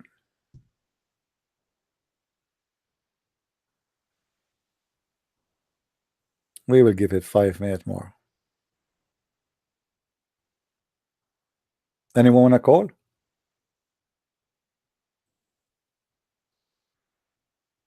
Mayday, mayday. We are out of Abdul. Anyway, tomorrow I will try to do podcast. I have some work to do. Hello. Hi. Hey, how are you? I'm good. Okay. I didn't think I was gonna call like ever. I follow you on YouTube. All right. And I also joined Patreon under you. Thank you very much for that. And I've been listening to you maybe for 15 months now. 15 months? Yes, 15 months. You know what? If I listen to myself for 15 months, I will commit suicide. No way. Actually, I feel like, okay, how do I say this? I don't want to take up too much of your time, but No, it's okay. We have nothing. As you see, there's no Abdul waiting, so take your time. No problem. Speak as much as you want. if one wants to call you, I'll get off the phone right away. No problem. Don't worry. Nobody's calling anyway. They are scared. Yeah. So I was really freaked out a long time ago when ISIS appeared on the scene. I don't have any Muslim friends or anything, but I did maybe when I was in middle school, and I didn't know very much about Islam at all. And I'd say the level of freaked out I was I call it like almost a derangement syndrome in a sense. I live in Toronto, Canada, and right now we're having a very serious immigration problem.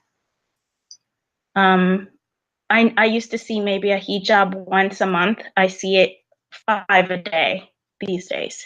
Yeah, because That doesn't bother me. You have a prime minister who's an idiot. Yeah, he is. And I would say he's not going to win the next election unless there's funny business going on with Elections Canada. He won't win. There are many people who are upset about this. Well, he made the Minister of Immigration a Muslim, so what do you expect? Yeah. They are controlling the border now. The border, the one who give visas and entry for everybody is a Muslim. Yeah, and the Muslim Brotherhood has infiltrated. Like there are a lot of there are some ministers who are Muslim Brotherhood as well. Yeah, see, that's it. Yeah, but what I want to say is, so I got freaked out about ISIS, and then I started paying closer attention to what people were saying, and I started to listen to Bill Warner and Robert Spencer and Pamela Geller, and even though they kind of like tell it as it is, what Islam is, very bluntly, very frankly, there was still a kind of reverence for it, like in their voice, like if Islam was this huge monster that was going to just overrun everything and take over the whole world. And it didn't really solve the anxiety I was feeling at the time, the ISIS derangement syndrome, maybe. So then I discovered you online, and I think the type, like you exposed Islam in a different way than they do. in a sense that you can show us exactly what's written in that book. And I would say my anxiety was gone after that. Like I became almost addicted to listening and learning with you. So that was really great. And I want to say thank you for that. Well, thank you very much, my friend. And you know, you should not have any anxiety. I know that it's stressful to see the news and what's happening, but the world is full of many garbage. It's not only Islam is the bad things. Like now, I heard in Canada they legalize marijuana, and imagine you will be driving your car next to somebody. He's driving his car, but he's high. You know, I mean, how they can allow that? So well, someone already got a ticket, like a $600 ticket for driving in what you expect? I mean, when you have a guy like this guy to be a prime minister, the whole country will be screwed. This is why it's very important in the time of election that those who care for their country not to stay home and go and vote. Otherwise, you will get an idiot in the office. He will screw your life. Yeah. Now, I advise you not to be scared of this cult of Islam. It's very weak. Islam is strong as long we are ignorant. When people they are ignorant, then Islam can play the game. They can rule you. They can take over you. They can because simply you are ignorant, and ignorance is the easiest way to die. Let us say. You see, people these days they are dying because of cancer. Time will come, and cancer will be one of the easiest illness to heal. Time will come. You will see. But until they find out what is the problem, how they can fight cancer, millions and millions and millions of people will die. The same as what happened like when Europe used to die by the flu, by millions. It's just a stupid flu. So Islam is the same as the flu. All what you need is a doctor who teach you how to fight the flu, discover for you what is the problem and where is the problem, and then you will find out how easy to fight and to destroy the flu. And that's what we are doing here. And I believe any one of you now, he can debate a Muslim easy. You do not need to be, you know, you have a lot of knowledge. Like you're saying to me, you are listening for 15 months. I mean, this is a long period of time, so I'm sure you learned a lot. I did. I teach English to Korean students, adult students who are here studying for a year. And the topic comes up because they've experienced seeing, like recently they have the whole Jeju Island and the Yemenis that have using the immigration. Look like guys today I won the lotto. She teach English. So I need your help. Why you don't really actually. You're a very eloquent speaker. No, I'm saying I need your help. Maybe you can help me with the grammars in my books. I could do that, no problem. You will not charge me? Never. Yeah. Are you sure? Absolutely. I'm poor. I will go homeless if you say I want you to pay me. I never charge you. All right, thank you very much. Yeah, really, I need like somebody who can really, because you know English is not my first language, and for sure I make mistakes when I'm writing. Yeah, I will be happy if you can help. But always remember one thing, that you see why people they fear dark. What is special about dark? It's that we don't see where we step, right? You might step in a place, you might fail, it might be a hole, it might be over edge of a rock, of a mountain. So because it is dark, you have fear. But dark itself, nothing changed. I mean, the same atmosphere around us is the same land is around us, but because it's dark, we do not see, and because we do not see, we are not sure, and when we are not sure, we make bad mistakes. So Islam is the same as everything around us. Many bad things around us, but because we are in the dark, we do not know what it is. So they can play their games and they can come to you, they can penetrate the system. So they try to present themselves as a good religion, teaching humanitarian, teaching love and equality and blah blah. Islam protect the women, Islam is not violent, Islam mean peace, all these things, because we are in the dark. But the second we overcome the dark by knowledge, you see, when the Messiah, he said, I am the truth, he just confirmed to you how important it is to know the truth, not just to follow, not just to believe in something. There's a huge difference between if somebody is a believer and somebody is believing in the truth. So He is not just teaching the truth. I am the truth. So when I believe in the Messiah, it's required in for us as a Christian to read the books. That's what Jesus said. Read the books, search the books. It's written. He keeps saying to the Jews, it's written. So why we Christian, we do not need to read and we do not want to learn? Why we are copy paste learning from others about what somebody says in the church? They say to us, some false Christian, they say Islam is an Abrahamic religion. That is a big fat lie. Ask him how he can be Abrahamic. Do he teach the teaching of Abraham? Did Abraham kiss stones and go around the stones? Did Abraham go around the Kaaba? Did Abraham teach to go and rape and kill? Did Abraham says you can lie? You know. So I mean, the teaching of Abraham, Jesus, he said to them, if you are of your father Abraham, you do the work of your father. And Jesus said that from their fruits you shall know them. So we as a Christian, we are required to stand up for the truth and not to be just people who watch. And in order to do that, you have to educate yourself. You have to learn. We don't want to insult the Muslims. You know, we earn nothing from insult, but we have to say the truth. And if the truth is an insult to someone, that is his business. That is his problem. But we don't want to insult anyone. You know, for me, when I speak about Islam, I'm not trying to insult any Muslim. I'm trying to say this, you know, the truth.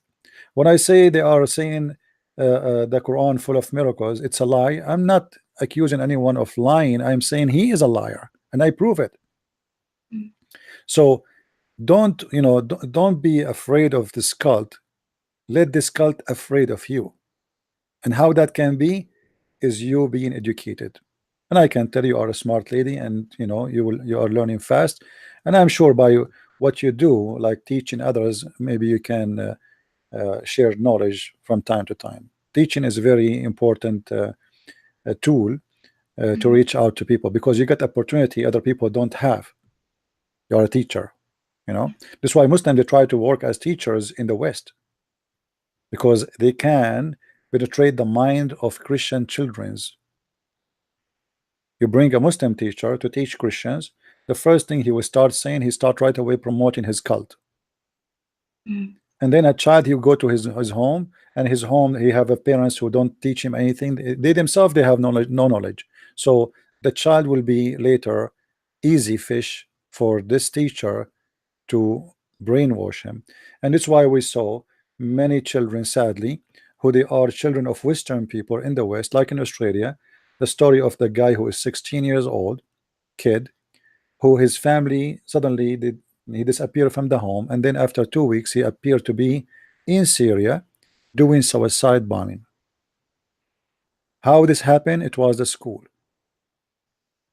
In the school, he joined Muslims group, and they taught him that Islam is the best religion, and Christianity is false, and the Western are doomed, and they are filthy, and you should, etc., and join us. He joined them, and then right away they smuggle him to go all the way from Australia all the way to Syria. And here you will notice how powerful the evil is to smuggle a child. How a child under the age of 16 was able to go all the way from Australia all the way to Syria and nobody stopped him. How he was able to pass all the airports.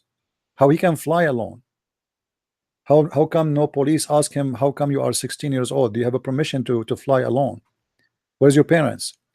So they are very, very aggressive, and if they want to hunt somebody, and if this person, he have no protection of family, education, etc., he will be an easy fish for them.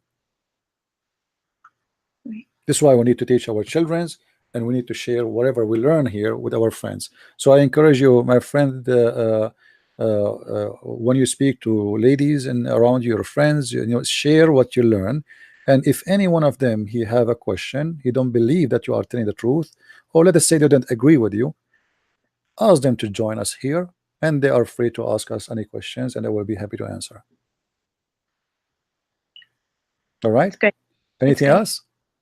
That's about it. All right. Thank you very much for calling. And feel free to call again. All right, I will. All right. Thank you. Take care. Bye. Take care.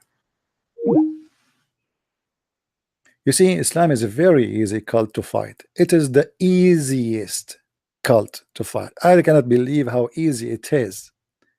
But the problem is how I can fight something I don't know. You see, if somebody told me tomorrow we are going to bring you a big name scholar to debate you, I will not even spend 1 minute to prepare. Prepare for what? This is the most stupid cult ever. A person coming to me to debate me about God who will make his penis endless. He will give him 80,000 women to sleep with. How he can win a debate? Hello? Hi, CP. Hi, how are you? I'm good. I'm sorry, everybody in the comments. It's not an Abdul. All right. I have a question. If you could go to sunnah.com, and I was debating a Muslim, and it says lightly beat them. They're the women. Mm-hmm. Now, a beating is a beating. So, but when I was reading it and I looked at the Arabic, it actually doesn't say lightly beat them. It says beat them severely. So I was just wondering if you could read it in Arabic and tell me what it says. First of all, I wanna you know, when we debate a Muslim and he speak about this topic, let us say he just said beat them lightly, right? Okay. The second he agree, let us go what he agree first. He agreed that this is light beating. Let us say it's a spit. I mean, how light it can be more than a spit? Right. Anyone like anyone to spit at him? No. So he is saying to us that his God, he gave the man permission to spit at the women? Pretty much. Because let us say it is the most light beating ever, because the second you are saying to me I can beat her, it doesn't matter how it is, it's mean I am the one who is in charge and she is the one who is subdued, and she is the one, she is not even equal to me, she is not even an adult, because I'm beating her to do what? To punish her, to teach her how to behave. So it doesn't matter really how harsh the beating is. What the Quran said is extremely dangerous and extremely ugly. Who like to see his father beating his mother? I don't like to see that. I will hate my father if he is doing that. Who Which has the supreme authority here? Would it be Muhammad or would it be the Quran? Well, at the end of the day, the Quran is the words of Muhammad, and Muhammad is the Quran. I mean, like to a Muslim. Yeah, you know, the whole Quran. You see, actually, the story of the Quran in chapter 4, verse number 34, where nowhere in Arabic it says lightly as they lie, but let us say it says lightly, you know, but let us see how lightly it is. Here, the story in front of us in Sahih al-Bukhari, and this is a Sahih hadith, and this is what is behind this verse to come, that a woman, her husband did beat her until her clothes, until her skin became greener than her clothes.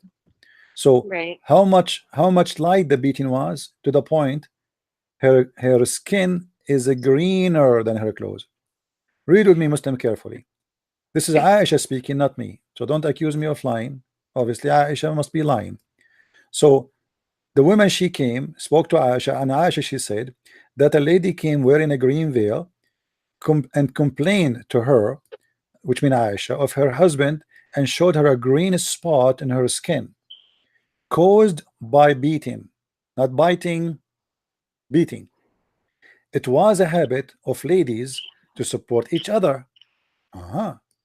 So now they explain to you why Aisha is taking the side of the women, not because she's right. You see the way that they present the story for you.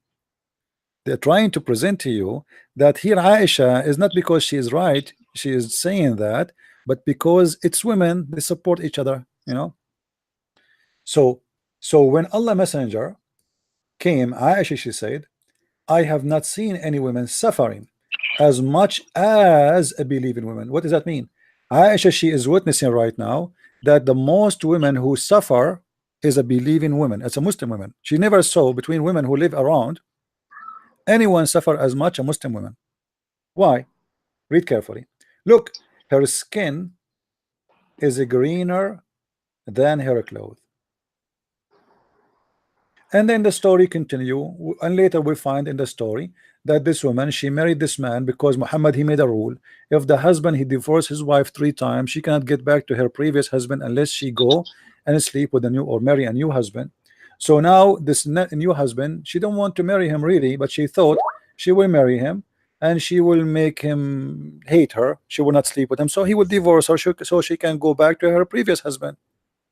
But the man, he insists he want to have sex with her, so he did beat her. And then when she went to the Prophet, look what Muhammad he did. Muhammad, he did not question why did you beat her, even though Aisha, she mentioned to him already that her skin is greener than her clothes. Muhammad, he took the side of the man and he said to the women, look, if your intention to go back to your husband, Rifa, if this is your intention, you should know that you cannot go back unless this man, he tastes your juice and you taste his juice. And look how ugly the language is. So Muhammad here, he took the side of a man who did beat his wife until her skin became greener than her clothes. So when a Muslim, he says that Islam teach that you can beat the wife lightly, that first is an insult to women, and there's no woman who respect herself except such a thing. And there's no man actually respect himself except even to beat a woman. I mean, a man, he beat a woman, obviously is you know, he's a, I don't know what to say. I mean, he's not a man.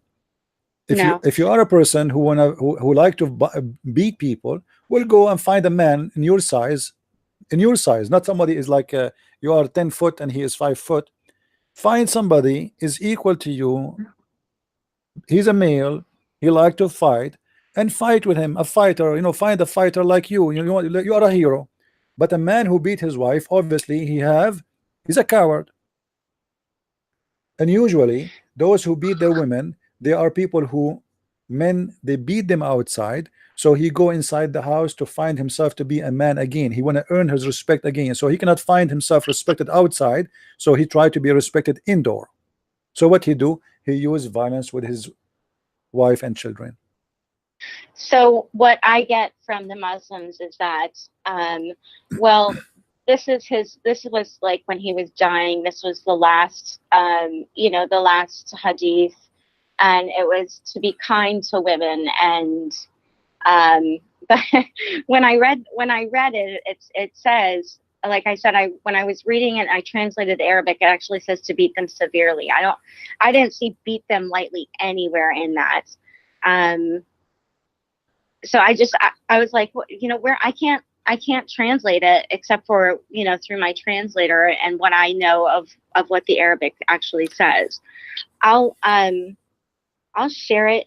There's nowhere. First of all, there's nowhere it says the word weak. It's a lie. This is the edit in the translation. Secondly, even if it is weak or light beating, right, it is an insult, and there is no reason to do so, and that will not make a good family. That was exactly the point that I had brought up too. I'm going to share it in the chat, but that's the one. And like I said, when I translated it, says to beat them severely.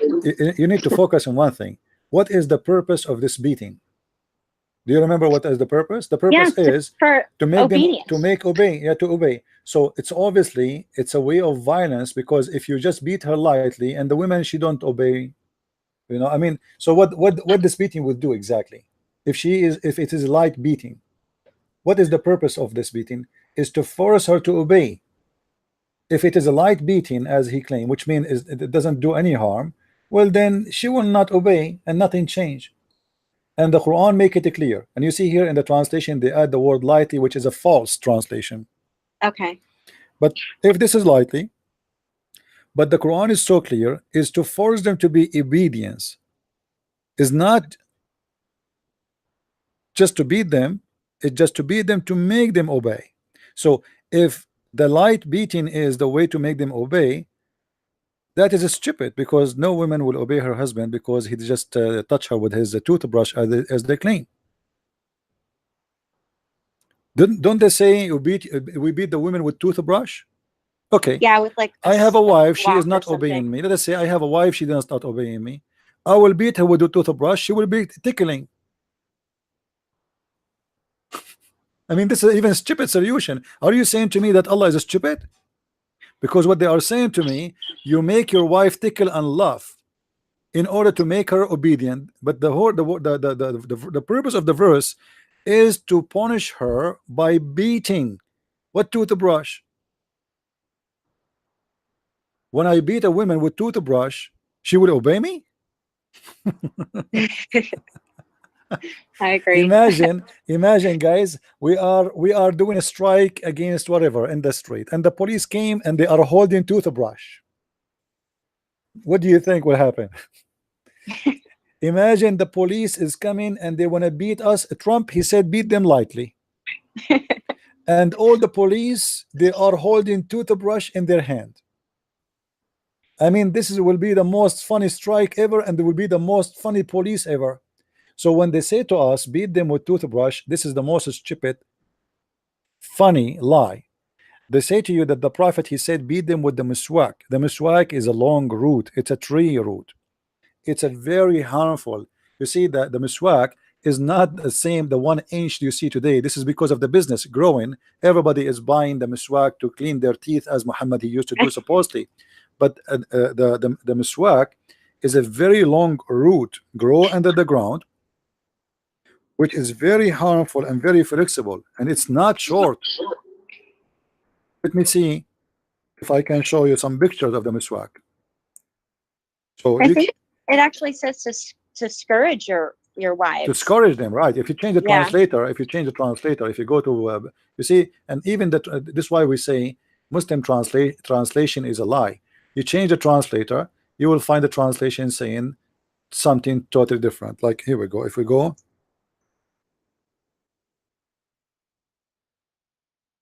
here and we just change the translator, you will see it's not lightly. Suddenly it became scourge them. This is translation of Biktal. Here we go. You see it? So where is the word lightly disappear? We cannot find it. In the other translation it says lightly because they lie. They are trying just to fabricate a meaning. It's not there. You know, I'm trying to find you the miswak and the images in Google. Let us see. It's a tree root, and you know, tree roots. All of you know that the tree, the roots is very flexible. It's like a belt. It's like a leather belt. So they used to beat the animals with it. The same time the shepherd who beat his camel with, and he beat his animal with, it's the same stick. He put it in the end of it. He put it in his mouth, and he start like scrap his teeth with it. This is what miswak is. It's not a small tiny thing. Let me see. I'm trying to find you the whole thing before they cut it off. Well, here we go. Let us see this one first. Okay. Do you see it, guys? It's a root. It's a long root, and then they cut it off pieces. You notice that this is not the whole piece. It's cut off. Do you see how it is? This is the miswak, and that is the tree in the back. It is where they take it from. The miswak is the roots down under the sand. It's not the branch in the top. So they dig in down in this tree or this bushes, and they take the roots, which is very flexible, and then they cut it pieces to sell it to Muslims today. But in the time of Muhammad, it's for free. Anybody can grab it, and now it's a business. Now it's, they cut it, they sell it, and people they buy it because supposedly Muhammad he said that.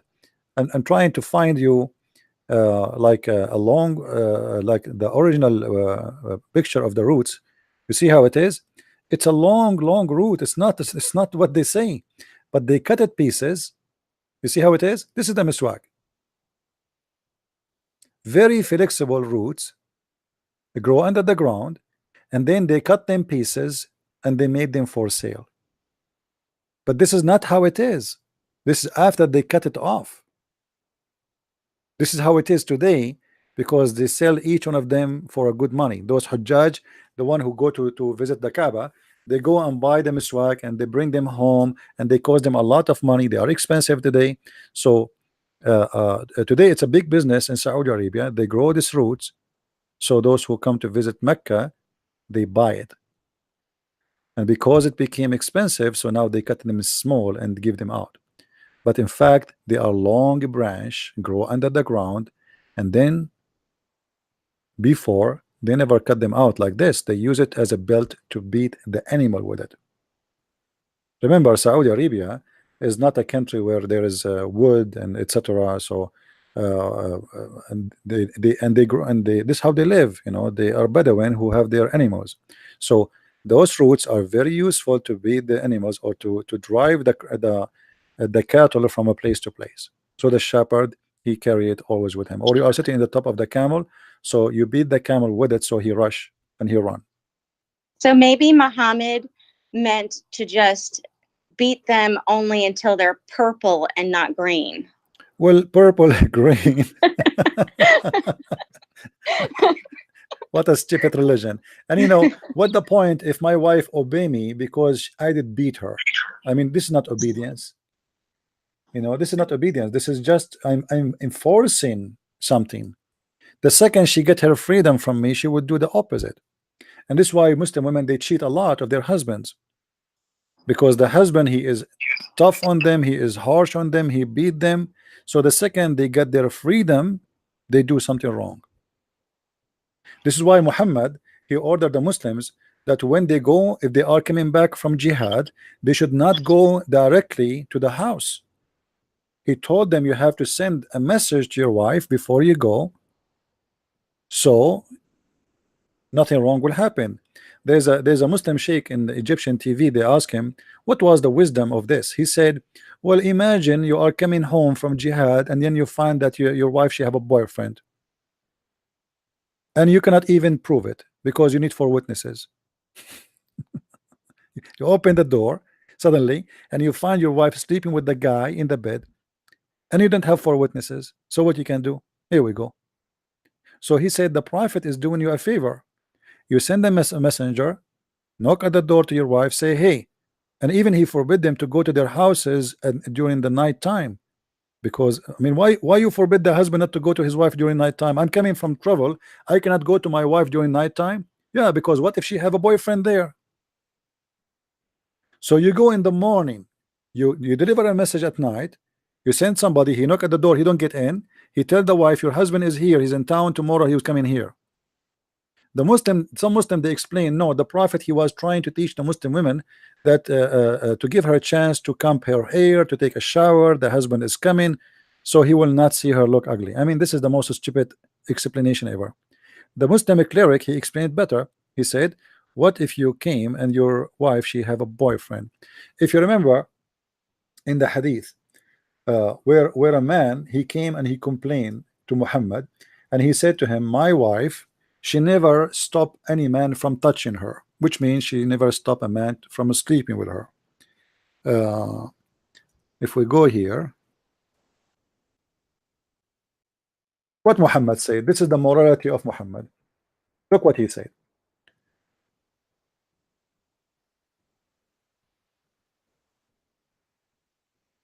Read with me carefully, guys. This is the ethic of the Prophet of Islam.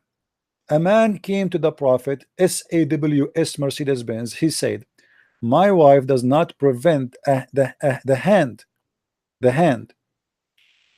of a man, which means any man, unknown, doesn't matter really. She never prevent anyone want to touch her anywhere, he is welcome. You know, he said, divorce her. Who said that? Muhammad. He then said, the guy, the husband, I am afraid my inner self may covet her. He said, then enjoy her, which means enjoy her with the rest of the men. You know, this is the ethic of Muhammad. Why Muhammad here did not say beat her? Probably because he condones prostitution. Because maybe he is the one who is doing that. Oh, probably. You know, you see, what is the ethic? You know, a prophet of God who taught us the ethic. The Muslim, they say that the ethic is the best man of ethic is Muhammad. How the best ethical man? He said to a man, enjoy her with the rest of other men who they are not the husband. Where's the ethic? Why didn't say, oh, let us make a court, let us Sharia law? Where is Sharia law? Oh, you know, here Muhammad is relax, because Muhammad is a false prophet. He forced the women, so we can beat them, so he can give himself and the rest the authority to be superior over women. But he don't care really for ethic. If you remember, Muhammad himself, he went to the house of his own son when the husband was away, and he flirted with Zainab, which is the wife of his own son. He flirted with her and he said, praise be to Allah, the one who made my heart flip for you.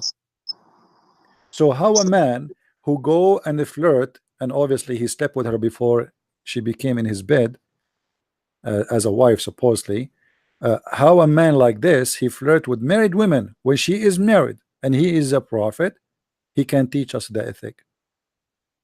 You see, in the Old Testament we learn that David was a person of sin and he commits sin, and even he sent a man to war, so the husband might die, and then he will take the wife. But David, he cried, he asked God for forgiveness, he cried out for his sin. Muhammad, sin is a lifestyle for him, it's an ethic.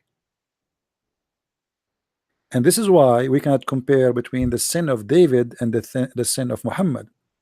There's a person who commits sin, but he regret, and he feel guilty, and he asks for forgiveness. And there is a person who teach people sin, and he claim that sin is a way of life.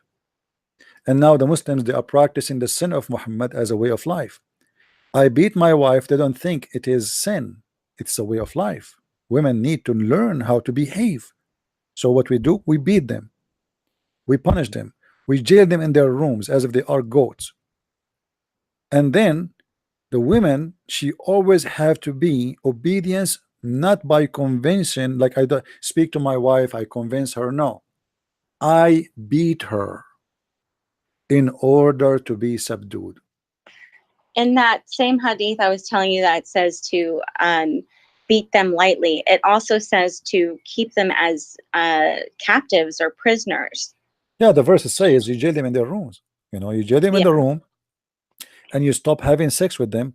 And here you need to remember, there's no limitation for this. He can jail her in his room for maybe a year, maybe 2 years. It's up to him, and he can stop having sex with her. Remember, the Muslim man, he have many wives, so he always have other options, but the women, she have no options. So now he jail her, he beat her, he don't have sex with her, and all of this because she is disobedient. In the same time, what if the man is a bad person? Any Muslim can show me where in the Quran, where in the hadith it says that if a man, he is a bad person, the woman, she can do the same to her husband? Any Muslim? Don't tell me that all men are good. You see, let me show you something, show you the hypocrisy of Muhammad. Why we can beat the women in Islam? Because they do nushuz. If we go to the Quran and read the word, what the Muslims, what the woman here, what she is doing exactly, read carefully with me. It says وَاللَّاتِ تَخَافُونَ نُشُوذَهُنَّ. Okay, what they did, the word is nushuz. So if we take the exact word and we search in the Quran, we will find Muhammad himself doing nushuz. Muhammad himself doing nushuz. And what is the solution for Muhammad doing nushuz? Nothing.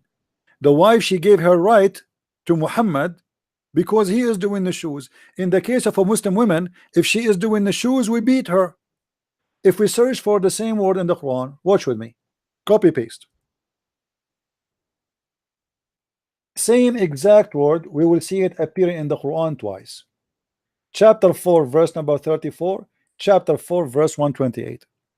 In the case of a chapter 4 34, where the women doing the shoes, as we see here, we beat the women just for doing the shoes.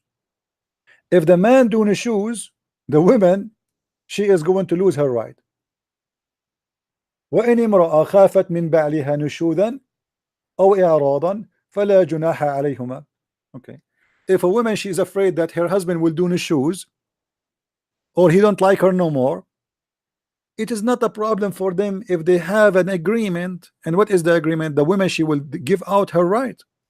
She will give her right out. She will lose her right. In the case of the woman, she is doing the same act, nushuz. We beat her. If the man, he is doing nushuz, the woman, she lose her right. Where is the wisdom and where is the justice? And I had read about that in The Deception of Allah. You actually have that in your book. One more thing, I'm gonna let you go. I have to go feed my kids. So, I did message you that there's somebody that wants to translate your book into Spanish. So if you could just check your messages for me. And well, there's many people, they message me those messages, but I don't take them seriously because many people, they promise but they never do. Okay. So, he said he'd do it for free. Yeah. And he's called me a couple of times about it, so I think he's pretty serious. We will see. But I told him to message you, and I sent you his Skype. So all all right. We will see. All right. Well, thank you very much. Thank you, dear sister, for calling. All right. God bless. Yeah. Bye-bye. And you know, we need to open a class to teach women men how to beat their wife lightly. Do you think Muslim they will join the class? Actually, hold on. There's a book, you can search it on the BBC. And the BBC News, I saw it. A guy was sentenced into 6 months in jail, I think in Spain, for writing a book about how to beat your wife without leaving marks, because they live in the West. Oh my goodness. You see, honest to God, he made a book, and look what he's teaching them. He's telling them, okay, we live in the West, and the wife, if she called the police and they found mark in her body, then you go to jail. So what you do? So he made a book to teach them how, with pictures, how to beat the wife. Like you make a board and you insert the board under her panty, and then you beat her, which will cause pain but will not leave marks. Like, you know, the cardboard, the one you like 4 boxes, you know. I think I had seen something like that. Yeah. So they insert those cardboard under the clothes, and then he spank her or beat her by his leather belt, and then she will have a pain, but there's no mark will stay there. So if she called the police, she cannot prove it. It's like taking a baseball bat to a phone book. Yeah. And if somebody can find the link, guys, let me know so we can show it in the screen. This is a book written by a Muslim in Spain, and the court in Spain, you know, sentenced him, I think, for 6 months in jail. This is Islam. Beat your wife lightly. You're right. Anyway, thank you, my dear sister, for calling. Take care. All right, thank you, CP. God bless. Bye-bye. I mean, why in the world a human being wanna beat a woman? If you don't like to be with her, why you marry her? I mean, what this beating will bring to you? What is the solution will solve to you? Will make her a good woman, will make you a good husband. She will cheat on you. If you are jeering her as if a goat, as if she's a goat, and she feel that she is, you know, a woman is a human like you. She have a feeling. She is not, even cats have feeling, my friend. So what do you mean you want to beat them? What will happen next? Tomorrow she will find somebody, he is a male and he is nicer and he is kind to her, and she will cheat on you because you are a donkey. And then you wonder why she did cheat on me. We are beating her.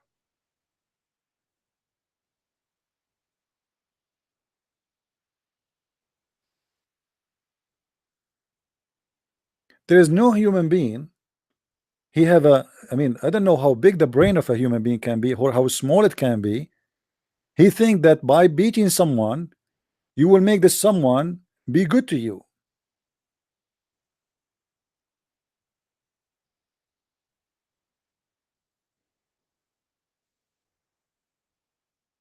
And here the one is teaching us what is supposed to be wisdom or solution is call himself God. He's Allah. Allah is saying to me, jail your wife, stop having sex with her, and beat her if she disobey you. What kind of God this God is? And do really this is solve the problem? Just to show you how the coward Muhammad, he was not able to practice his own solution on himself. When Muhammad, he have his wives because they are the daughters of important men, the daughter of Abu Bakr, the daughter of Umar, the daughter of etc. He did not dare to beat them. Look what happened.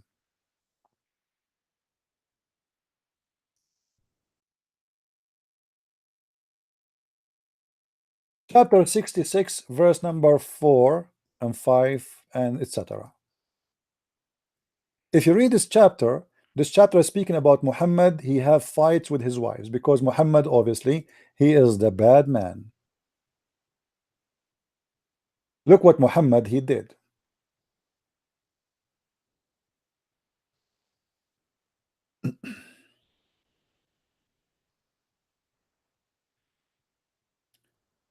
If you too turn in repentance to him, your heart are indeed so inclined.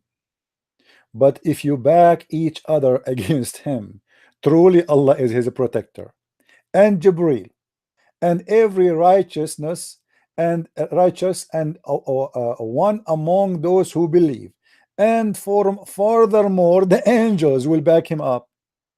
You see the coward? He is teaching the Muslims to beat their wives, but when they're women, they have a strong family to support them. They have their parents who they are very important. Muhammad, he cannot make them upset. He don't dare to beat them. So he started crying like a puppy. If you both of them support each other against him, which mean me, Muhammad, okay, you should know that you know, Allah is his supporter and Jibreel. Like, what the heck? Two women fighting with their husband. What Allah and Jibreel are going to do?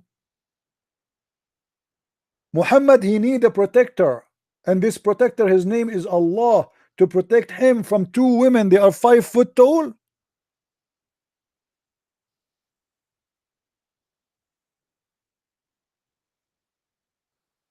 Allah is his protector. Allah is not enough. We need Jibreel. Jibreel is his protector. Jibreel is not enough. Every righteous Muslim, 1.6 billions, they will join the fight. Muhammad versus two women. And even every righteous Muslim is not enough. So we need furthermore the angels. Here we go. We. Allah is coming. Allah is coming. The first car is Allah. The second car is what? Let me guess. It's a limousine. Long limousine. Oh, this is Jibreel. Allahu Akbar. Jibreel is coming. Look. A lot of cars is coming. ISIS, Al-Qaeda, Zawahiri, Osama bin Laden. Brother Osama bin Laden is coming. Allahu Akbar. 1.6 billion Muslims are coming to support the Prophet against his wives. Allahu Akbar. Look, more cars is coming. There is a lot of cars. Oh, those are the angels. Furthermore, the angels. All of this because this coward, he have a fight with two women. Why he don't beat them? The answer is very simple. They are the daughters of his companions who they are in control. They will kill him.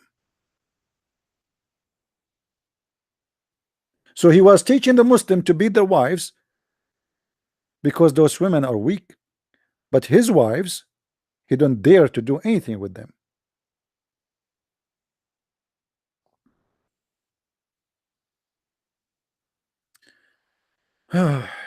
Lisa Kazi, how are you, Lisa? Yeah, I will come to the Philippines, but you need to invite me. Am I invited? Nobody is inviting me. I will go. This is Islam, my friend. This is a man who claimed, and the Muslim, they lie. They say there is a writer, author. His name is Dornard Barshow. He said if the Prophet Muhammad was exist now, he can solve all the problems of the world while he is drinking his coffee in the morning. Really, George Bernard Shaw, he said that? And we cannot find the book of George Bernard Shaw saying that anywhere. It was a claim written by a Muslim article, but nobody can find the book. Nobody finds such a book. It's a lie.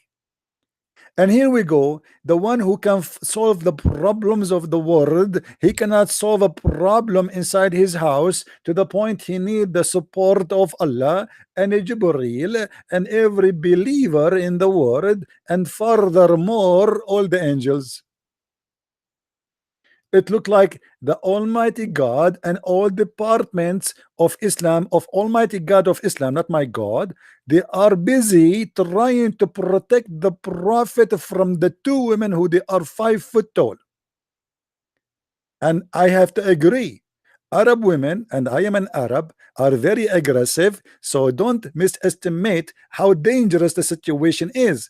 Imagine the poor Prophet against 2 Arabian women. They will eat him alive.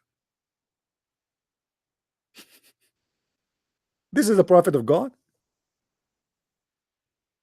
Imagine Christian Prince, he started his chat with you today. He said, guys, I have a fight with my 2 wives. And I told them, if you don't repent to Allah and Jibreel and every righteous, and furthermore the angels are going to support me against you. It's so clear that he was a man. He is the man of his time. He is the man. I mean, this is so strong. Obviously this guy is doing poo-poo in his pants because of those 2 women.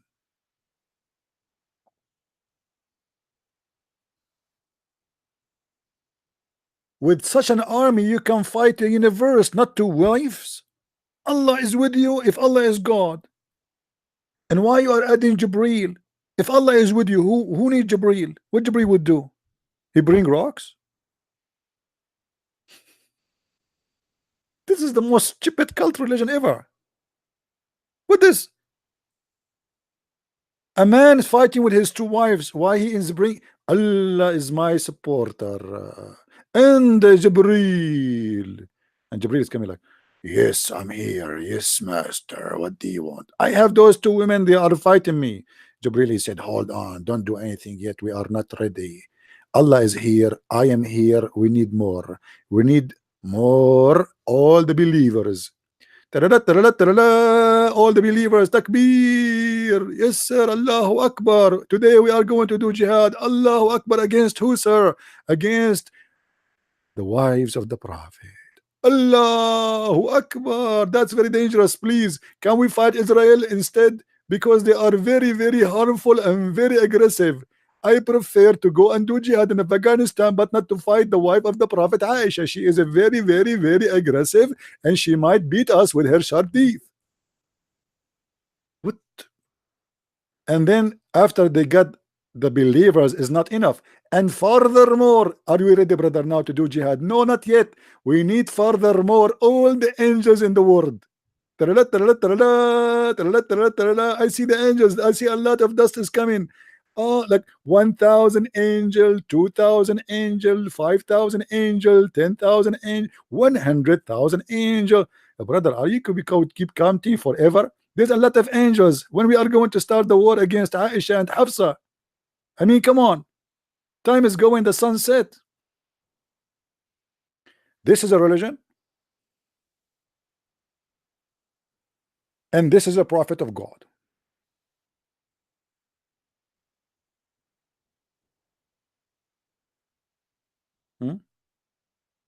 Hello? Hello? Hello? I'm sure if you are a Muslim, you are so proud about your prophet. He's asking for help of Allah and the angels and the believers and Jibreel, all against 2 women. I have to admit, those are dangerous women. Do you know what a woman can do? Do you know what a woman can do? This is why I'm not married yet. Ask me why I'm not married.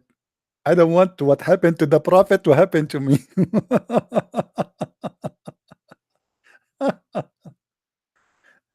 Unbelievable. You will spend your day watching this, is a brother.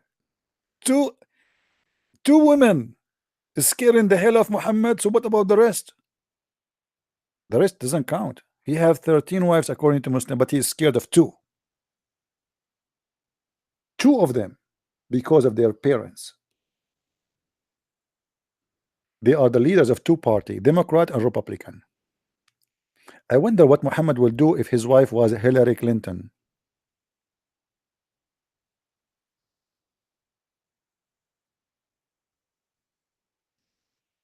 What toothbrush? Those are Arabian women, my friend. They are dangerous, and they are hairy. Unbelievable. And then the Prophet, he forbid Muslim women, Arabian women. You know, we Middle Eastern, we are very hairy. You know, once I was swimming in the swimming pool, they told me, sir, you cannot swim wearing clothes. I said, I'm not wearing my clothes. This is my hair. Hello? I hope there's no atheist here. They will say, see, I told you that the origin of a human being is monkeys. Hello? Do we have any Muslim here? Hello? Any Muslim have a comment? No comment. All right. Well, look like we are out of comment here. What we can do. Guys, did you have a good time today? I hope you do. Remember, my friend, Islam is a very stupid religion. However, you need to teach yourself how to read. I'm not saying I read better than you, but how to read is not about how to read letters, is how to dig behind the letters. I'm sure many people, they read this verse, but nobody notice how ridiculous it is. Because people, they are not trained, or they don't want to train their brain to analyze information. You see, the purpose of books is to supply information to your brain. It's not just to read. So after you read, there's a second process, is to try to understand what's going on. Is, you know, especially if it's speaking about something happening in history, you need to try to live the story. Try to be an imaginary person who lived the story which happened. Imagine yourself now in the time of Muhammad, and Muhammad is saying this statement, and this is why you are laughing now, because it's very silly, but because I made it for you. Look clear how silly it is.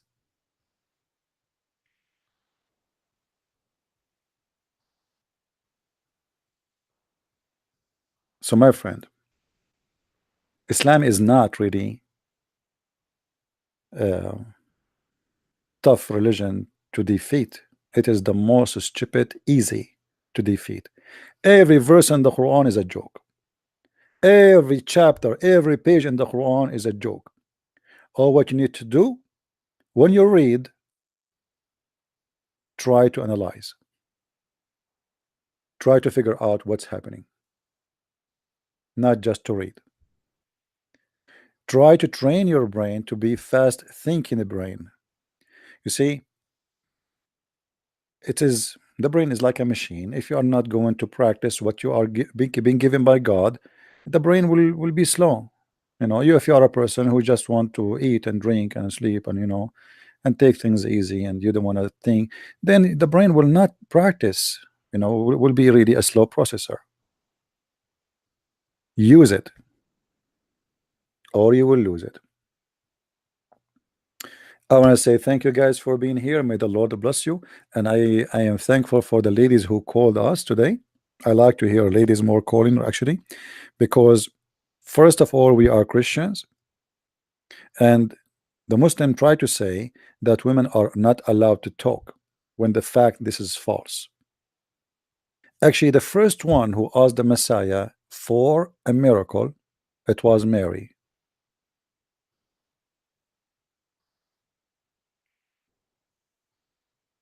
And she was sure that he can make it. That's why she asked for it. So women in Christianity, they are not second-hand citizen. When a Muslim, he quote for us that in the Bible says women, they should be quiet in the church. The verse there is speaking about women who they are not talking about God. This is a place of God, and there is true. There is some women, they go just to talk about food, about cooking, about whatever. There is women who they don't want to be part of the church, but they are in the church. But women are always welcome to speak out and to share knowledge, and they can be the best teachers. Actually, you see, the first teacher who teach you is your mother. It's not your father. It's your mother who teach you how to eat, teach you how to clean yourself, teach you how to grow up to be a man. She is the one who teach you to be a good person. A child who steals something, his mother is the first to know. She will say to him, don't do it again, or she will encourage him to do it, and she just created a thief. The mother can be either a wonderful teacher, can create a generation of good men and women, or she can be a bad woman who can create a generation of thieves and criminals. So in Islam, when the Muslims they try to put the women in the shadow, they are committing a big mistake and a crime against God. For women are not no one. The Messiah, he ordered the Christians, he ordered the women to obey her husband, but at the same time he ordered the man to sacrifice himself the same as the Messiah he sacrificed himself to the church, which means the Messiah he made the women equal to the church. So the obedience here is obedience of love,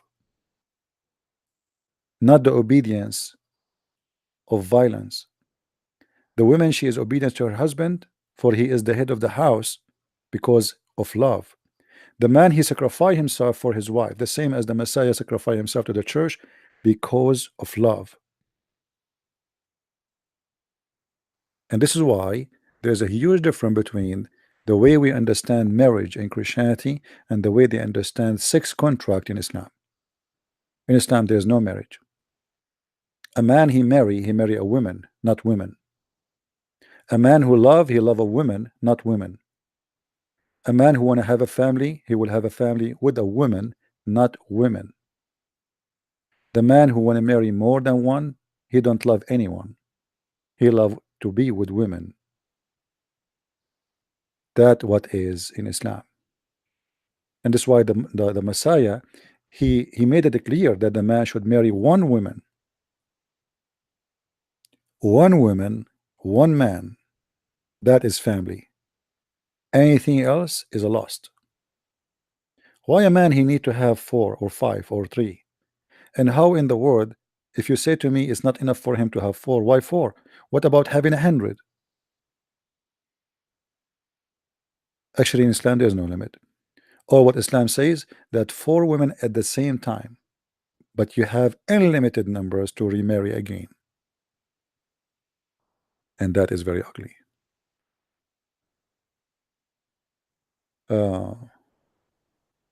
Why you don't allow us to have some fun? I don't understand. Christian by choice, my friend. Let this person have fun. What he's doing? Come on, guys, take it easy. Let him have fun. I mean, what do you want now? He want to have fun. All right. So anyway, guys, I want to say thank you for being here. May the Lord bless you, and I hope by tomorrow I will be able to do a broadcast, but I'm not sure really. I have some house repair to do. If I'm able to finish, I will do broadcast. If not, maybe the day after, we will see. So I want to say thank you for being here. May the Lord bless you. And again, I like to hear more ladies calling us. Share your voice and let people hear that you are a speaking person in Christianity. You are not a shadow. Be part of the mission. The Messiah, he ordered all the Christians to teach, and women they can be really a clear messengers to bring people to Christ, because they can go where we cannot go. They can go between women and bring women to Christ, and women are very important part of the society. The society without women is not exist, and society without men is not exist too. So we are the society, and you are part of it, which is a very important part of it. So be part of the mission. Thank you very much for being here. Christ is Lord and Islam is false. See you soon again. Take care. Good night. Bye-bye.